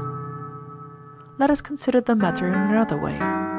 When one of the other elements is fastened upon by fire, and is cut by the sharpness of its angles and sides, it coalesces with the fire, and then ceases to be cut by them any longer. For no element which is one and the same with itself can be changed by or change another of the same kind and in the same state. But so long as in the process of transition the weaker is fighting against the stronger, the dissolution continues. Again, when a few small particles, enclosed in many larger ones, are in process of decomposition and extinction, they only cease from their tendency to extinction when they consent to pass into the conquering nature, and fire becomes air, and air water. But if bodies of another kind go and attack them, that is, the small particles, The latter continue to be dissolved until, being completely forced back and dispersed, they make their escape to their own kindred, or else, being overcome and assimilated to the conquering power, they remain where they are and dwell with their victors, and from being many become one. And owing to these affections, all things are changing their place, for by the motion of the receiving vessel, the bulk of each class is distributed into its proper place. But those things which become unlike themselves and like other things are hurried by the shaking into the place of the things to which they grow like. Now, all unmixed and primary bodies are produced by such causes as these. As to the subordinate species which are included in the greater kinds, they are to be attributed to the varieties in the structure of the two original triangles. For either structure did not originally produce the triangle of one size only, but some larger and some smaller, and there are as many sizes as there are species of the four elements. Hence, when they are mingled with themselves and with one another, there is an endless variety of them, which those who would arrive at the probable truth of nature ought duly to consider.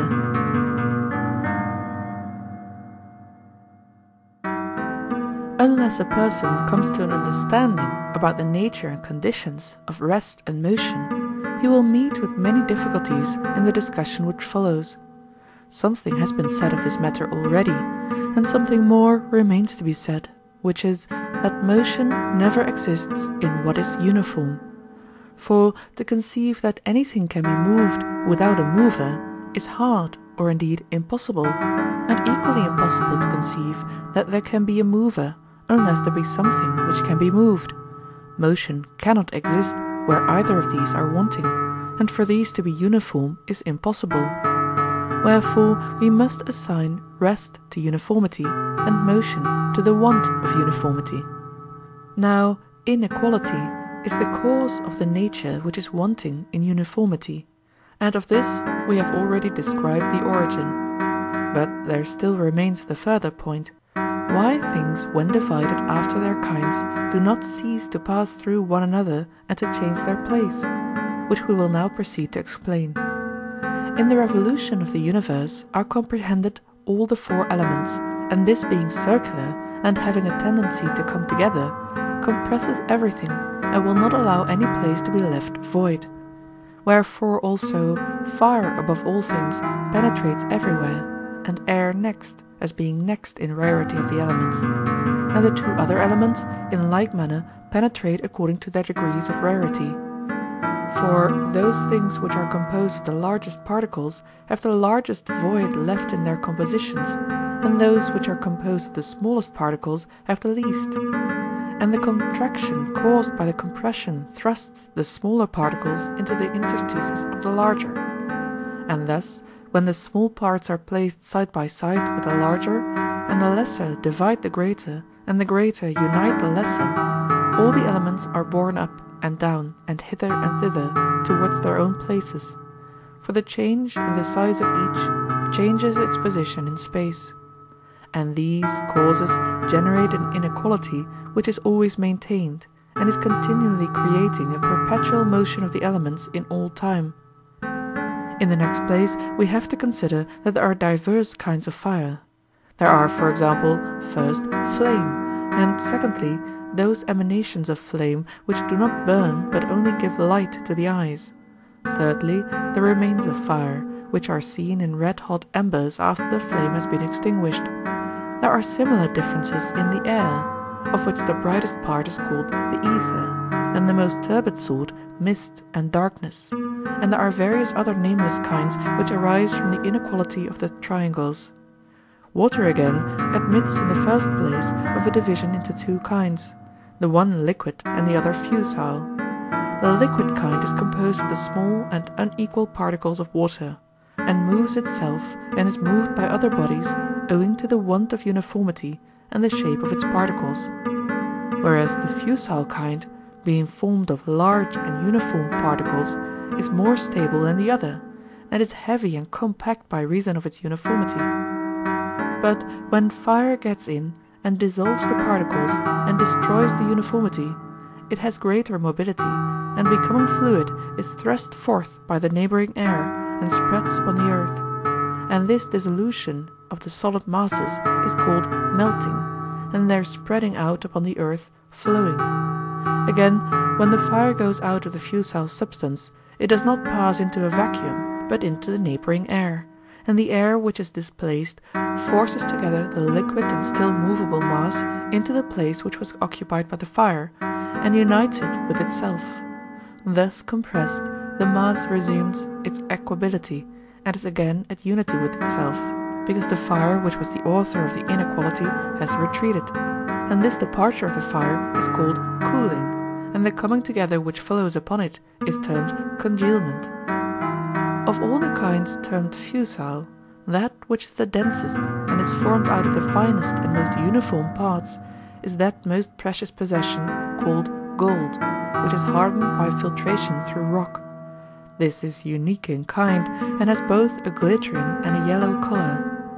A shoot of gold, which is so dense as to be very hard, and takes a black colour, is termed adamant.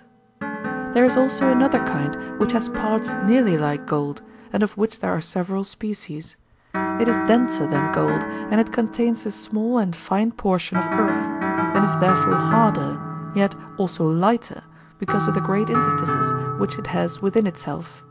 And this substance, which is one of the bright and denser kinds of water, when solidified is called copper. There is an alloy of earth mingled with it, which, when the two parts grow old and are disunited, shows itself separately and is called rust.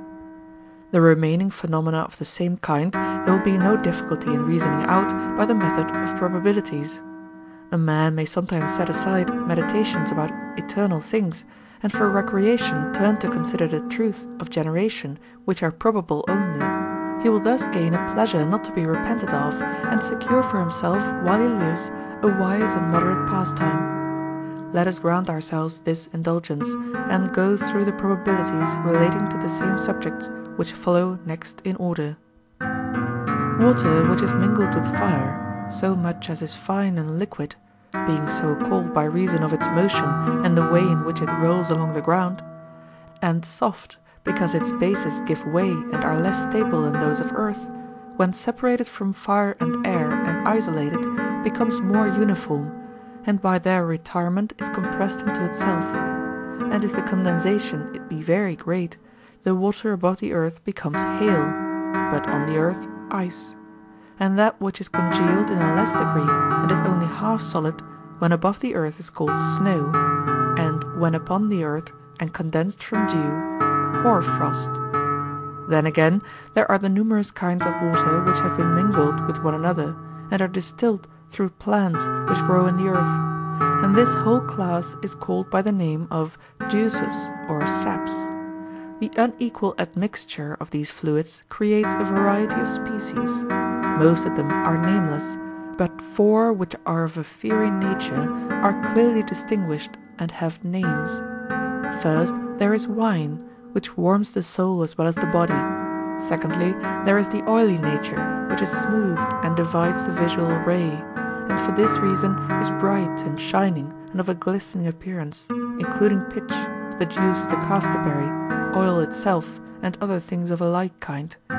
Thirdly, there is the class of substances which expand the contracted parts of the mouth until they return to their natural state, and by reason of this property create sweetness. These are included under the general name of honey. And lastly, there is a frothy nature, which differs from all juices, having a burning quality which dissolves the flesh. It is called opos, a vegetable acid. As to the kinds of earth, that which is filtered through water passes into stone in the following manner. The water which mixes with the earth and is broken up in the process changes into air, and taking this form mounts into its own place. But as there is no surrounding vacuum, it thrusts away the neighbouring air, and this being rendered heavy, and, when it is displaced, having been poured around the mass of earth, forcibly compresses it and drives it into the vacant space whence the new air had come up. And the earth, when compressed by the air into an indissoluble union with water, becomes rock. The fairer sort is that which is made up of equal and similar parts, and is transparent. That which has the opposite qualities is inferior. But when all the watery part is suddenly drawn out by fire, a more brittle substance is formed, to which we give the name of pottery. Sometimes also moisture may remain, and the earth which has been fused by fire becomes, when cool, a certain stone of a black colour. A like separation of the water which had been copiously mingled with them may occur in two substances composed of finer particles of earth and of a briny nature. Out of either of them a half-solid body is then formed, soluble in water, the one, soda, which is used for purging away oil and earth, the other, salt, which harmonizes so well in combinations pleasing to the palate, and is, as the law testifies, a substance dear to the gods.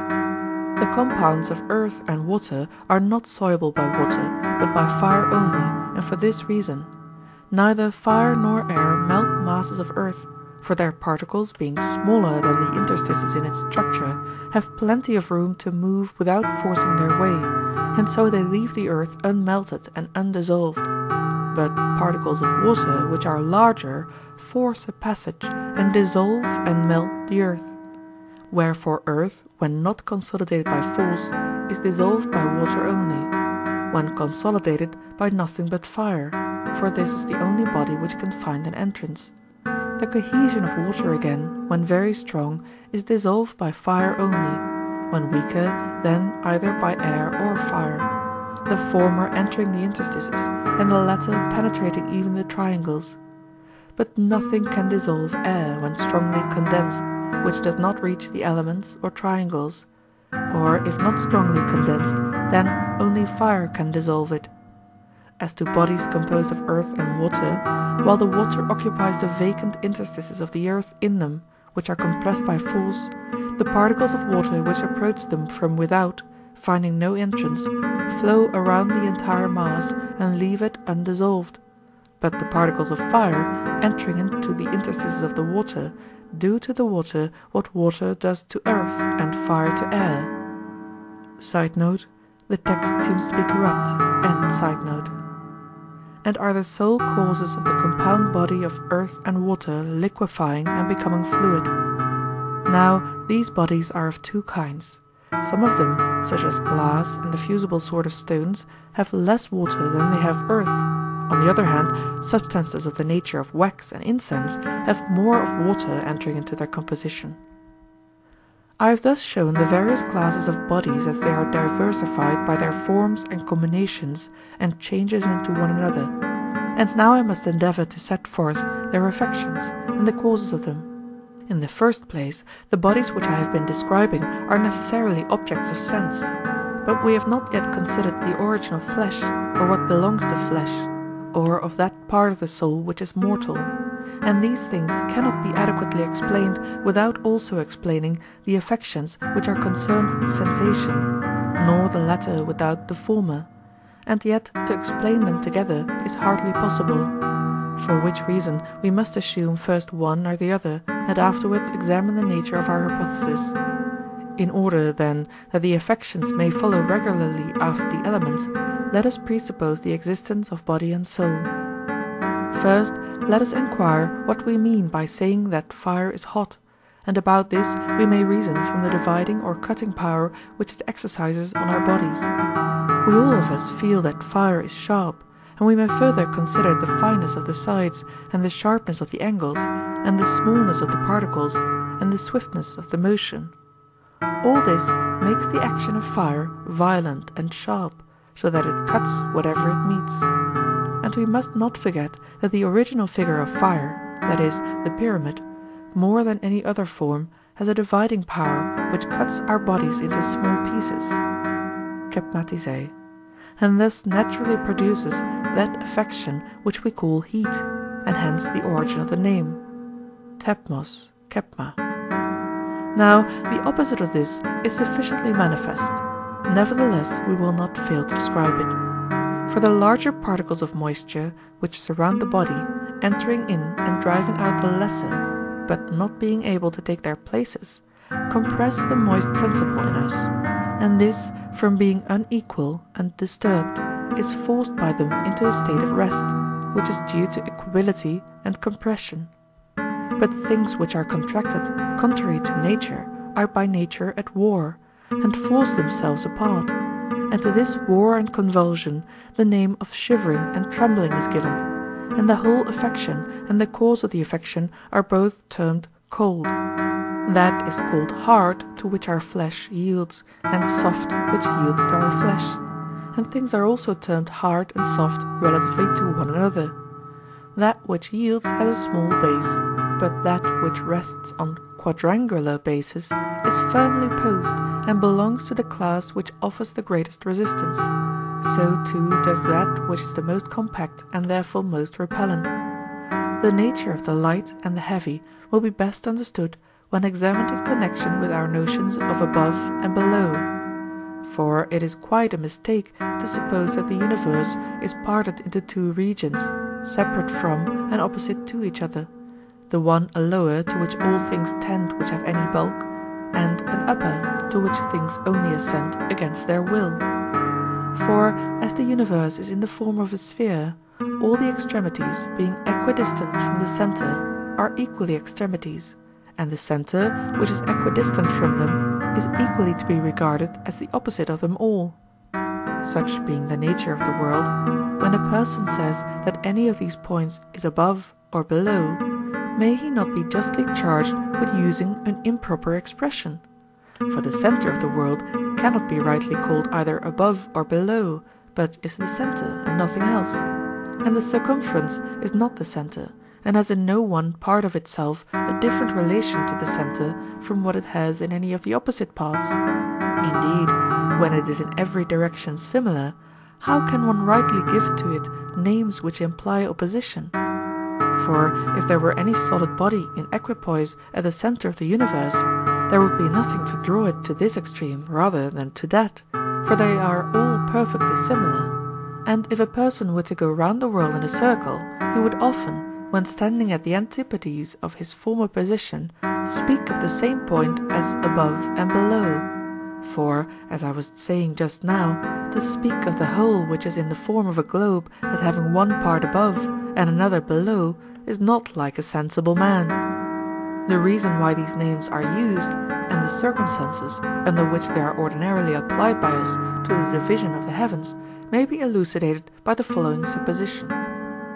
If a person were to stand in that part of the universe which is the appointed place of fire, and where there is the great mass of fire to which fiery bodies gather, if, I say, he were to ascend thither, and having the power to do this, were to abstract particles of fire and put them in scales and weigh them, and then, raising the balance, were to draw the fire by force towards the uncongenial element of the air, it would be very evident that he could compel the smaller mass more readily than the larger. For when two things are simultaneously raised by one and the same power, the smaller body must necessarily yield to the superior power with less reluctance than the larger, and the larger body is called heavy and said to tend downwards, and the smaller body is called light and said to tend upwards. And we may detect ourselves who are upon the earth doing precisely the same thing. For we often separate earthy natures, and sometimes earth itself, and draw them into the uncongenial element of air by force and contrary to nature, both clinging to their kindred elements. But that which is smaller yields to the impulse given by us towards the dissimilar element more easily than the larger, and so we call the former light, and the place towards which it is impelled we call above, and the contrary state and place we call heavy and below respectively. Now the relations of these must necessarily vary, because the principal masses of the different elements hold opposite positions. For that which is light, heavy, below or above, in one place, will be found to be and become contrary and transverse, and every way diverse in relation to that which is light, heavy, below or above, in an opposite place. And about all of them this has to be considered, that the tendency of each towards its kindred element makes the body which is moved heavy, and the place towards which the motion tends below, but things which have an opposite tendency we call by an opposite name. Such are the causes which we assign to these phenomena. As to the smooth and the rough, anyone who sees them can explain the reason of them to another. For roughness is hardness mingled with irregularity, and smoothness is produced by the joint effect of uniformity and density.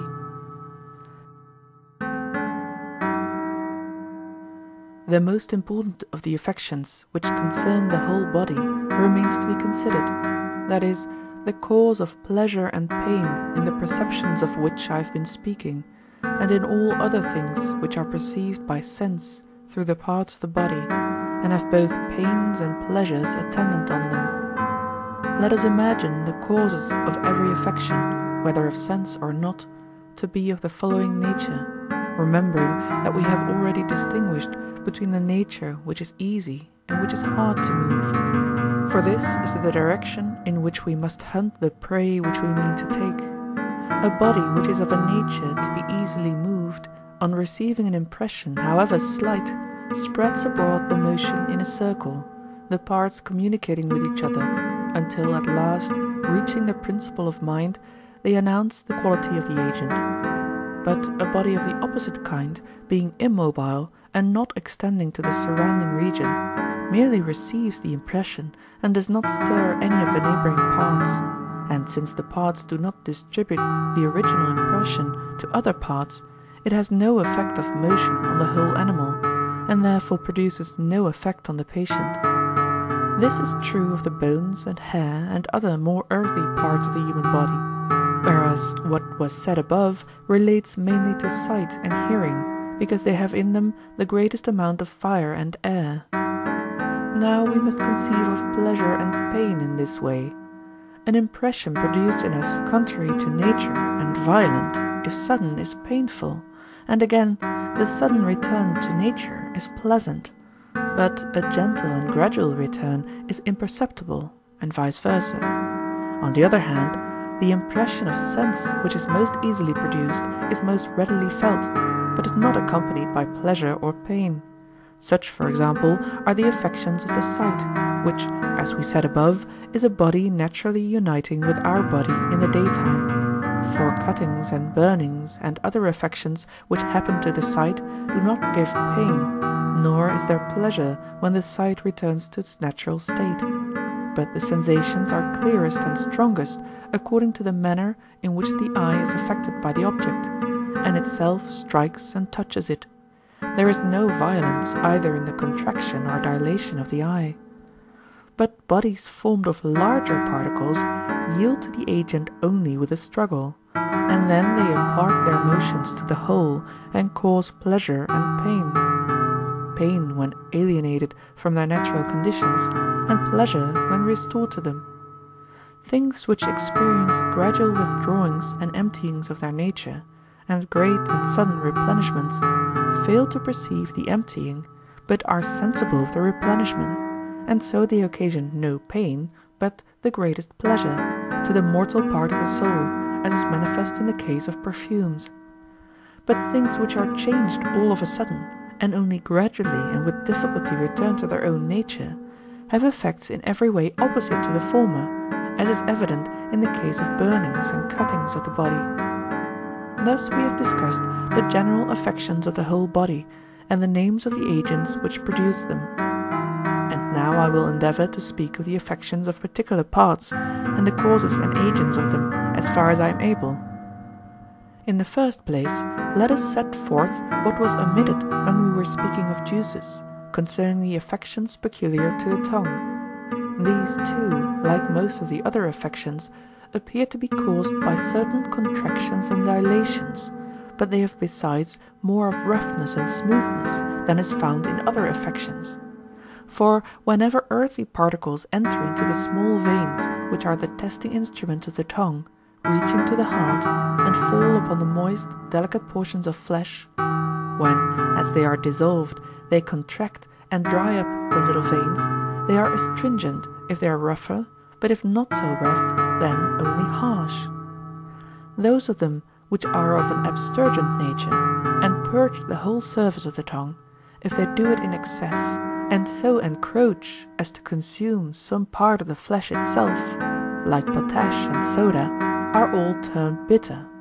But the particles which are deficient in the alkaline quality, and which cleanse only moderately, are called salt, and having no bitterness or roughness, are regarded as rather agreeable than otherwise.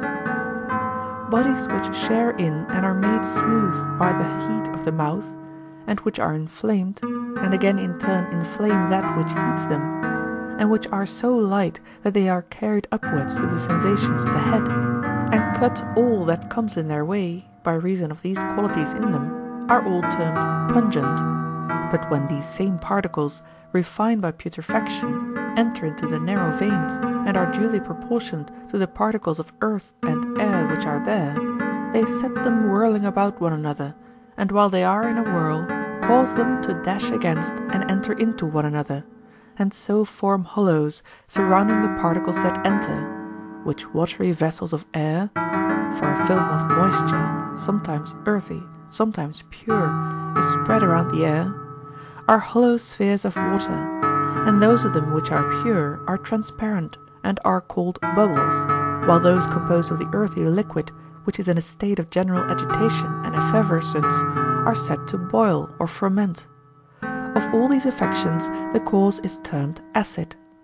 And there is the opposite affection arising from an opposite cause, when the mass of entering particles, immersed in the moisture of the mouth, is congenial to the tongue, and smooths and oils over the roughness, and relaxes the parts which are unnaturally contracted, and contracts the parts which are relaxed, and disposes them all according to their nature.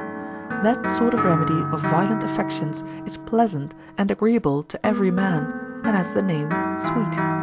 But enough of this.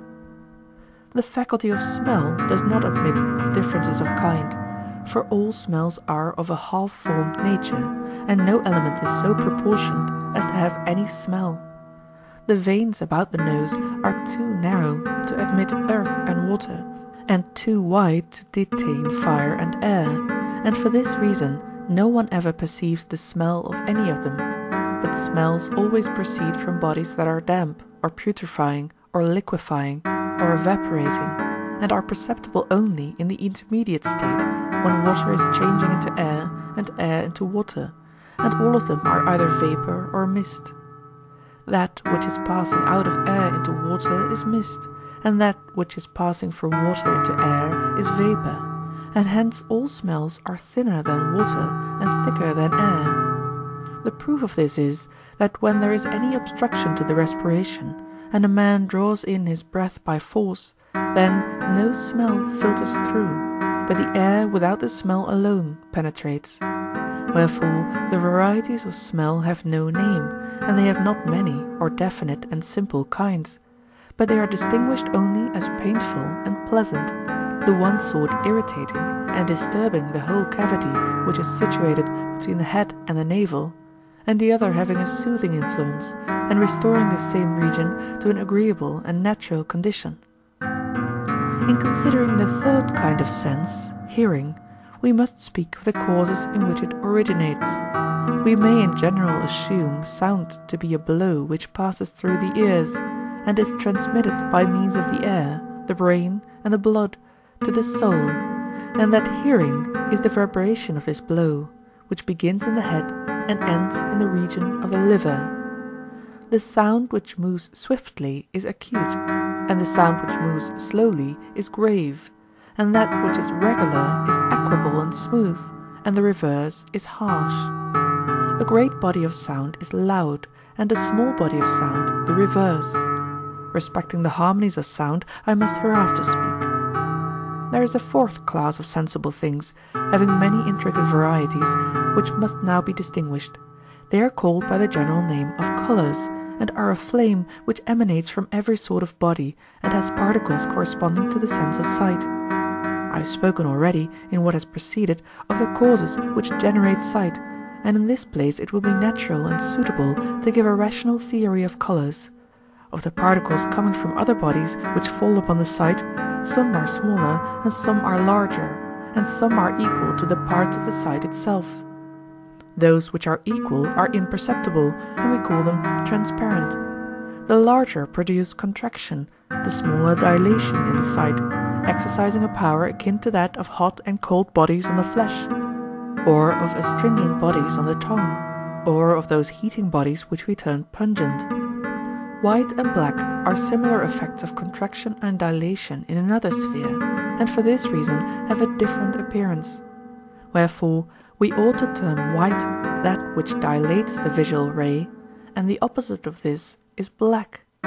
There is also a swifter motion of a different sort of fire, which strikes and dilates the ray of sight until it reaches the eyes, forcing a way through their passages and melting them, and eliciting from them a union of fire and water which we call tears, being itself an opposite fire which comes to them from an opposite direction. The inner fire flashes forth like lightning, and the outer finds a way in and is extinguished in the moisture, and all sorts of colours are generated by the mixture. This affection is termed dazzling, and the object which produces it is called bright and flashing. There is another sort of fire which is intermediate, and which reaches and mingles with the moisture of the eye without flashing, and in this the fire mingling with the ray of the moisture produces a colour like blood, to which we give the name of red. A bright hue mingled with red and white gives the colour called auburn, Greek. The law of proportion, however, according to which the several colours are formed, even if a man knew, he would be foolish in telling, for he could not give any necessary reason, nor indeed any tolerable or probable explanation of them. Again, red, when mingled with black and white, becomes purple, but it becomes umber, Greek, when the colours are burnt as well as mingled, and the black is more thoroughly mixed with them. Flame colour, Greek, is produced by a union of auburn and dun, Greek, and dun by an admixture of black and white. Pale yellow, Greek, by an admixture of white and auburn. White and bright meeting and falling upon a full black become dark blue, Greek, and when dark blue mingles with white, a light blue, Greek, colour is formed, as flame colour with black makes leek green, Greek. There will be no difficulty in seeing how and by what mixtures the colours derived from these are made according to the rules of probability. He, however, who should attempt to verify all this by experiment, would forget the difference of the human and divine nature. For God only has the knowledge and also the power which are able to combine many things into one, and again resolve the one into many. But no man either is or ever will be able to accomplish either the one or the other operation. These are the elements, thus of necessity then subsisting, which the Creator of the fairest and best of created things associated with himself, when he made the self-sufficing and most perfect God, using the necessary causes as his ministers in the accomplishment of his work, but himself contriving the good in all his creations. Wherefore we may distinguish two sorts of causes, the one divine and the other necessary, and may seek for the divine in all things, as far as our nature admits, with a view to the blessed life, but the necessary kind only for the sake of the divine, considering that without them, and when isolated from them, these higher things for which we look cannot be apprehended or received or in any way shared by us. Seeing then that we have now prepared for our use the various classes of causes which are the material out of which the remainder of our discourse must be woven, just as wood is the material of the carpenter, let us revert in a few words to the point at which we began, and then endeavour to add on a suitable ending to the beginning of our tale. As I said at first, when all things were in disorder, God created in each thing in relation to itself, and in all things in relation to each other, all the measures and harmonies which they could possibly receive. For in those days nothing had any proportion except by accident, nor did any of the things which now have names deserve to be named at all, as, for example, fire, water, and the rest of the elements. All these the Creator first set in order, and out of them he constructed the universe, which was a single animal comprehending in itself all other animals, mortal and immortal. Now of the divine he himself was the Creator, but the creation of the mortal he committed to his offspring. And they, imitating him, received from him the immortal principle of the soul, and around this they proceeded to fashion a mortal body, and made it to be the vehicle of the soul, and constructed within the body a soul of another nature which was mortal, subject to terrible and irresistible affections. First of all, pleasure, the greatest incitement to evil, then pain, which deters from good, also rashness and fear, two foolish counsellors, anger hard to be appeased, and hope easily led astray. These they mingled with irrational sense, and with all daring love, according to necessary laws, and so framed man. Wherefore, fearing to pollute the divine any more than was absolutely unavoidable, they gave to the mortal nature a separate habitation in another part of the body, placing the neck between them to be the isthmus and boundary, which they constructed between the head and breast to keep them apart. And in the breast, in what is termed the thorax, they encased the mortal soul. And as the one part of this was superior and the other inferior, they divided the cavity of the thorax into two parts, as the women's and men's apartments are divided in houses, and placed the midriff to be a wall of partition between them. That part of the inferior soul which is endowed with courage and passion and loves contention, they settled nearer the head, midway between the midriff and the neck, in order that it might be under the rule of reason, and might join with it in controlling and restraining the desires when they are no longer willing of their own accord to obey the word of command issuing from the citadel. The heart, the knot of the veins and the fountain of the blood which races through all the limbs, was set in the place of God, that when the might of passion was roused by reason making proclamation of any wrong assailing them from without, or being perpetrated by the desires within, quickly the whole power of feeling in the body, perceiving these commands and threats, might obey and follow through every turn and alley, and thus allow the principle of the best to have the command in all of them. But the gods, foreknowing that the palpitation of the heart in the expectation of danger, and the swelling and excitement of passion, was caused by fire, formed and implanted as a support to the heart the lung, which was, in the first place, soft and bloodless, and also had within hollows like the pores of a sponge, in order that by receiving the breath and the drink it might give coolness and the power of respiration, and alleviate the heat. Wherefore they cut the air channels leading to the lung, and placed the lung about the heart as a soft spring, that, when passion was rife within, the heart, beating against the yielding body, might be cooled and suffer less, and might thus become more ready to join with passion in the service of reason. The part of the soul which desires meats and drinks and the other things of which it has need by reason of the bodily nature, they placed between the midriff and the boundary of the navel, contriving in all this region a sort of manger for the food of the body, and there they bound it down like a wild animal which was chained up with man, and must be nourished if man was to exist.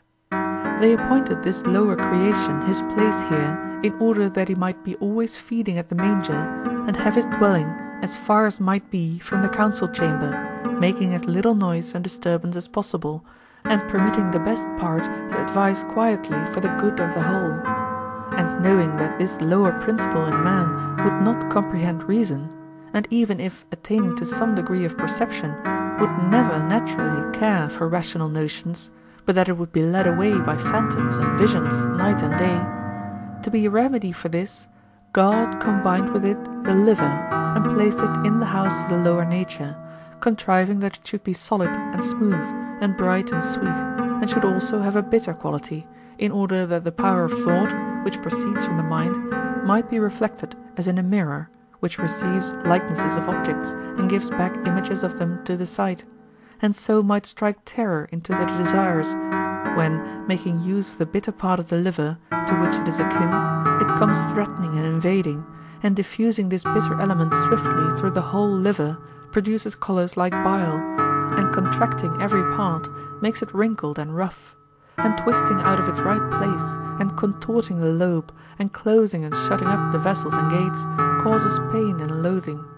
And the converse happens when some gentle inspiration of the understanding pictures images of an opposite character, and allays the bile and bitterness by refusing to stir or touch the nature opposed to itself, but by making use of the natural sweetness of the liver, corrects all things, and makes them to be right and smooth and free, and renders the portion of the soul which resides about the liver happy and joyful, enabling it to pass the night in peace, and to practice divination in sleep, inasmuch as it has no share in mind and reason.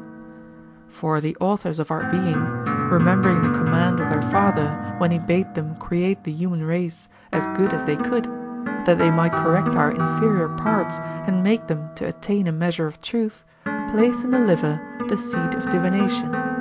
And herein is a proof that God has given the art of divination not to the wisdom, but to the foolishness of man. No man, when in his wits, attains prophetic truth and inspiration, but when he receives the inspired word, either his intelligence is enthralled in sleep, or he is demented by some distemper or possession. And he who would understand what he remembers to have been said, whether in a dream or when he was awake, by the prophetic and inspired nature, or would determine by reason the meaning of the apparitions which he has seen, and what indications they afford to this man or that, of past, present, or future good and evil, must first recover his wits. But while he continues demented, he cannot judge of the visions which he sees or the words which he utters. The ancient saying is very true, that only a man who has his wits can act or judge about himself and his own affairs.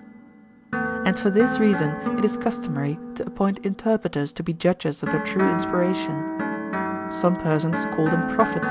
They are quite unaware that they are only the expositors of dark sayings and visions, and are not to be called prophets at all, but only interpreters of prophecy. Such is the nature of the liver, which is placed as we have described in order that it may give prophetic intimations. During the life of each individual these intimations are plainer, but after his death the liver becomes blind, and the liver's oracles too obscure to be intelligible. The neighbouring organ, the spleen, is situated on the left-hand side, and is constructed with a view of keeping the liver bright and pure, like a napkin always ready prepared and at hand to clean the mirror. And hence, when any impurities arise in the region of the liver by reason of disorders of the body, the loose nature of the spleen, which is composed of a hollow and bloodless tissue, receives them all and clears them away, and when filled with the unclean matter, swells and festers, but again, when the body is purged, settles down into the same place as before, and is humbled. Concerning the soul, as to which part is mortal and which divine, and how and why they are separated, and where located, if God acknowledges that we have spoken the truth, then, and then only, can we be confident. Still, we may venture to assert that what has been said by us is probable, and will be rendered more probable by investigation. Let us assume thus much. The creation of the rest of the body follows next in order, and this we may investigate in a similar manner. And it appears to be very meet that the body should be framed on the following principles. The authors of our race were aware that we should be intemperate in eating and drinking, and take a good deal more than was necessary or proper by reason of gluttony. In order then that disease might not quickly destroy us, and lest our mortal race should perish without fulfilling its end, intending to provide against this, the gods made what is called the lower belly, to be a receptacle for the superfluous meat and drink, and formed the convolution of the bowels, so that the food might be prevented from passing quickly through, and compelling the body to require more food, thus producing insatiable gluttony, and making the whole race an enemy to philosophy and music, and rebellious against the divinest elements within us. The bones and flesh, and other similar parts of us, were made as follows. The first principle of all of them was the generation of the marrow. For the bonds of life which unite the soul with the body are made fast there, and they are the root and foundation of the human race. The marrow itself is created out of other materials. God took such of the primary triangles as were straight and smooth, and were adapted by their perfection to produce fire and water and air and earth. These, I say, he separated from their kinds, and mingling them in due proportions with one another, made the marrow out of them to be a universal seed of the whole race of mankind. And in this seed he then planted and enclosed the souls, and in the original distribution gave to the marrow as many and various forms as the different kinds of souls were hereafter to receive. That which, like a field, was to receive the divine seed, he made round every way, and called that portion of the marrow brain, intending that, when an animal was perfected, the vessels containing this substance should be the head. but that which was intended to contain the remaining and mortal part of the soul he distributed into figures at once round and elongated, and he called them all by the name marrow, and to these, as to anchors, fastening the bonds of the whole soul, he proceeded to fashion around them the entire framework of our body, constructing for the marrow, first of all, a complete covering of bone. Bone was composed by him in the following manner. Having sifted pure and smooth earth, he kneaded it and wetted it with marrow, and after that he put it into fire and then into water, and once more into fire and again into water. In this way, by frequent transfers from one to the other, he made it insoluble by either. Out of this he fashioned, as in a lathe, a globe made of bone, which he placed around the brain, and in this he left a narrow opening, and around the marrow of the neck and back he formed vertebrae, which he placed under one another like pivots, beginning at the head and extending through the whole of the trunk. Thus, wishing to preserve the entire seed, he enclosed it in its stone-like casing, inserting joints, and using in the formation of them the power of the other or diverse as an intermediate nature, that they might have the motion and flexure. Then again, considering that the bone would be too brittle and inflexible, and when heated and again cooled would soon mortify and destroy the seed within, having this in view, he contrived the sinews and the flesh, that so binding all the members together by the sinews, which admitted of being stretched and relaxed about the vertebrae, he might thus make the body capable of flexion and extension, while the flesh would serve as a protection against the summer heat and against the winter cold, and also against falls, softly and easily yielding to external bodies, like articles made of felt, and containing in itself a warm moisture which in summer exudes and makes the surface damp, would impart a natural coolness to the whole body, and again in winter, by the help of this internal warmth, would form a very tolerable defence against the frost which surrounds it and attacks it from without. He who modelled us, considering these things, mixed earth with fire and water and blended them, and making a ferment of acid and salt, he mingled it with them, and formed soft and succulent flesh. As for the sinews, he made them of a mixture of bone and unfermented flesh, attempered so as to be in a mean, and gave them a yellow colour, wherefore the sinews have a firmer and more glutinous nature than flesh, but a softer and moister nature than the bones. With these God covered the bones and marrow, binding them together by sinews, and then enshrouded them all in an upper covering of flesh. The more living and sensitive of the bones he enclosed in the thinnest film of flesh, and those which had the least life within them in the thickest and most solid flesh. So again on the joints of the bones, where reason indicated that no more was required, he placed only a thin covering of flesh, that it might not interfere with the flexion of our bodies and make them unwieldy because difficult to move, and also that it might not, by being crowded and pressed and matted together, destroy sensation by reason of its hardness, and impair the memory and dull the edge of intelligence. Wherefore also the thighs and the shanks and the hips, and the bones of the arms and the forearms, and other parts which have no joints, and the inner bones, which, on account of the rarity of the soul in the marrow, are destitute of reason, all these are abundantly provided with flesh, but such as have mind in them are generally less fleshy, except where the Creator has made some parts solely of flesh in order to give sensation, as for example the tongue. But commonly this is not the case, for the nature which comes into being and grows up in us by a law of necessity does not admit of the combination of solid bone and much flesh with acute perceptions. More than any other part, the framework of the head would have had them if they could have coexisted, and the human race, having a strong and fleshy and sinewy head, would have had a life twice or many times as long as it now has, and also more healthy and free from pain. But our creators, considering whether they should make a longer-lived race which was worse, or a shorter-lived race which was better, came to the conclusion that every one ought to prefer a shorter span of life which was better to a longer one which was worse, and therefore they covered the head with thin bone, but not with flesh and sinews, since it had no joints, and thus the head was added, having more wisdom and sensation than the rest of the body, but also being in every man far weaker.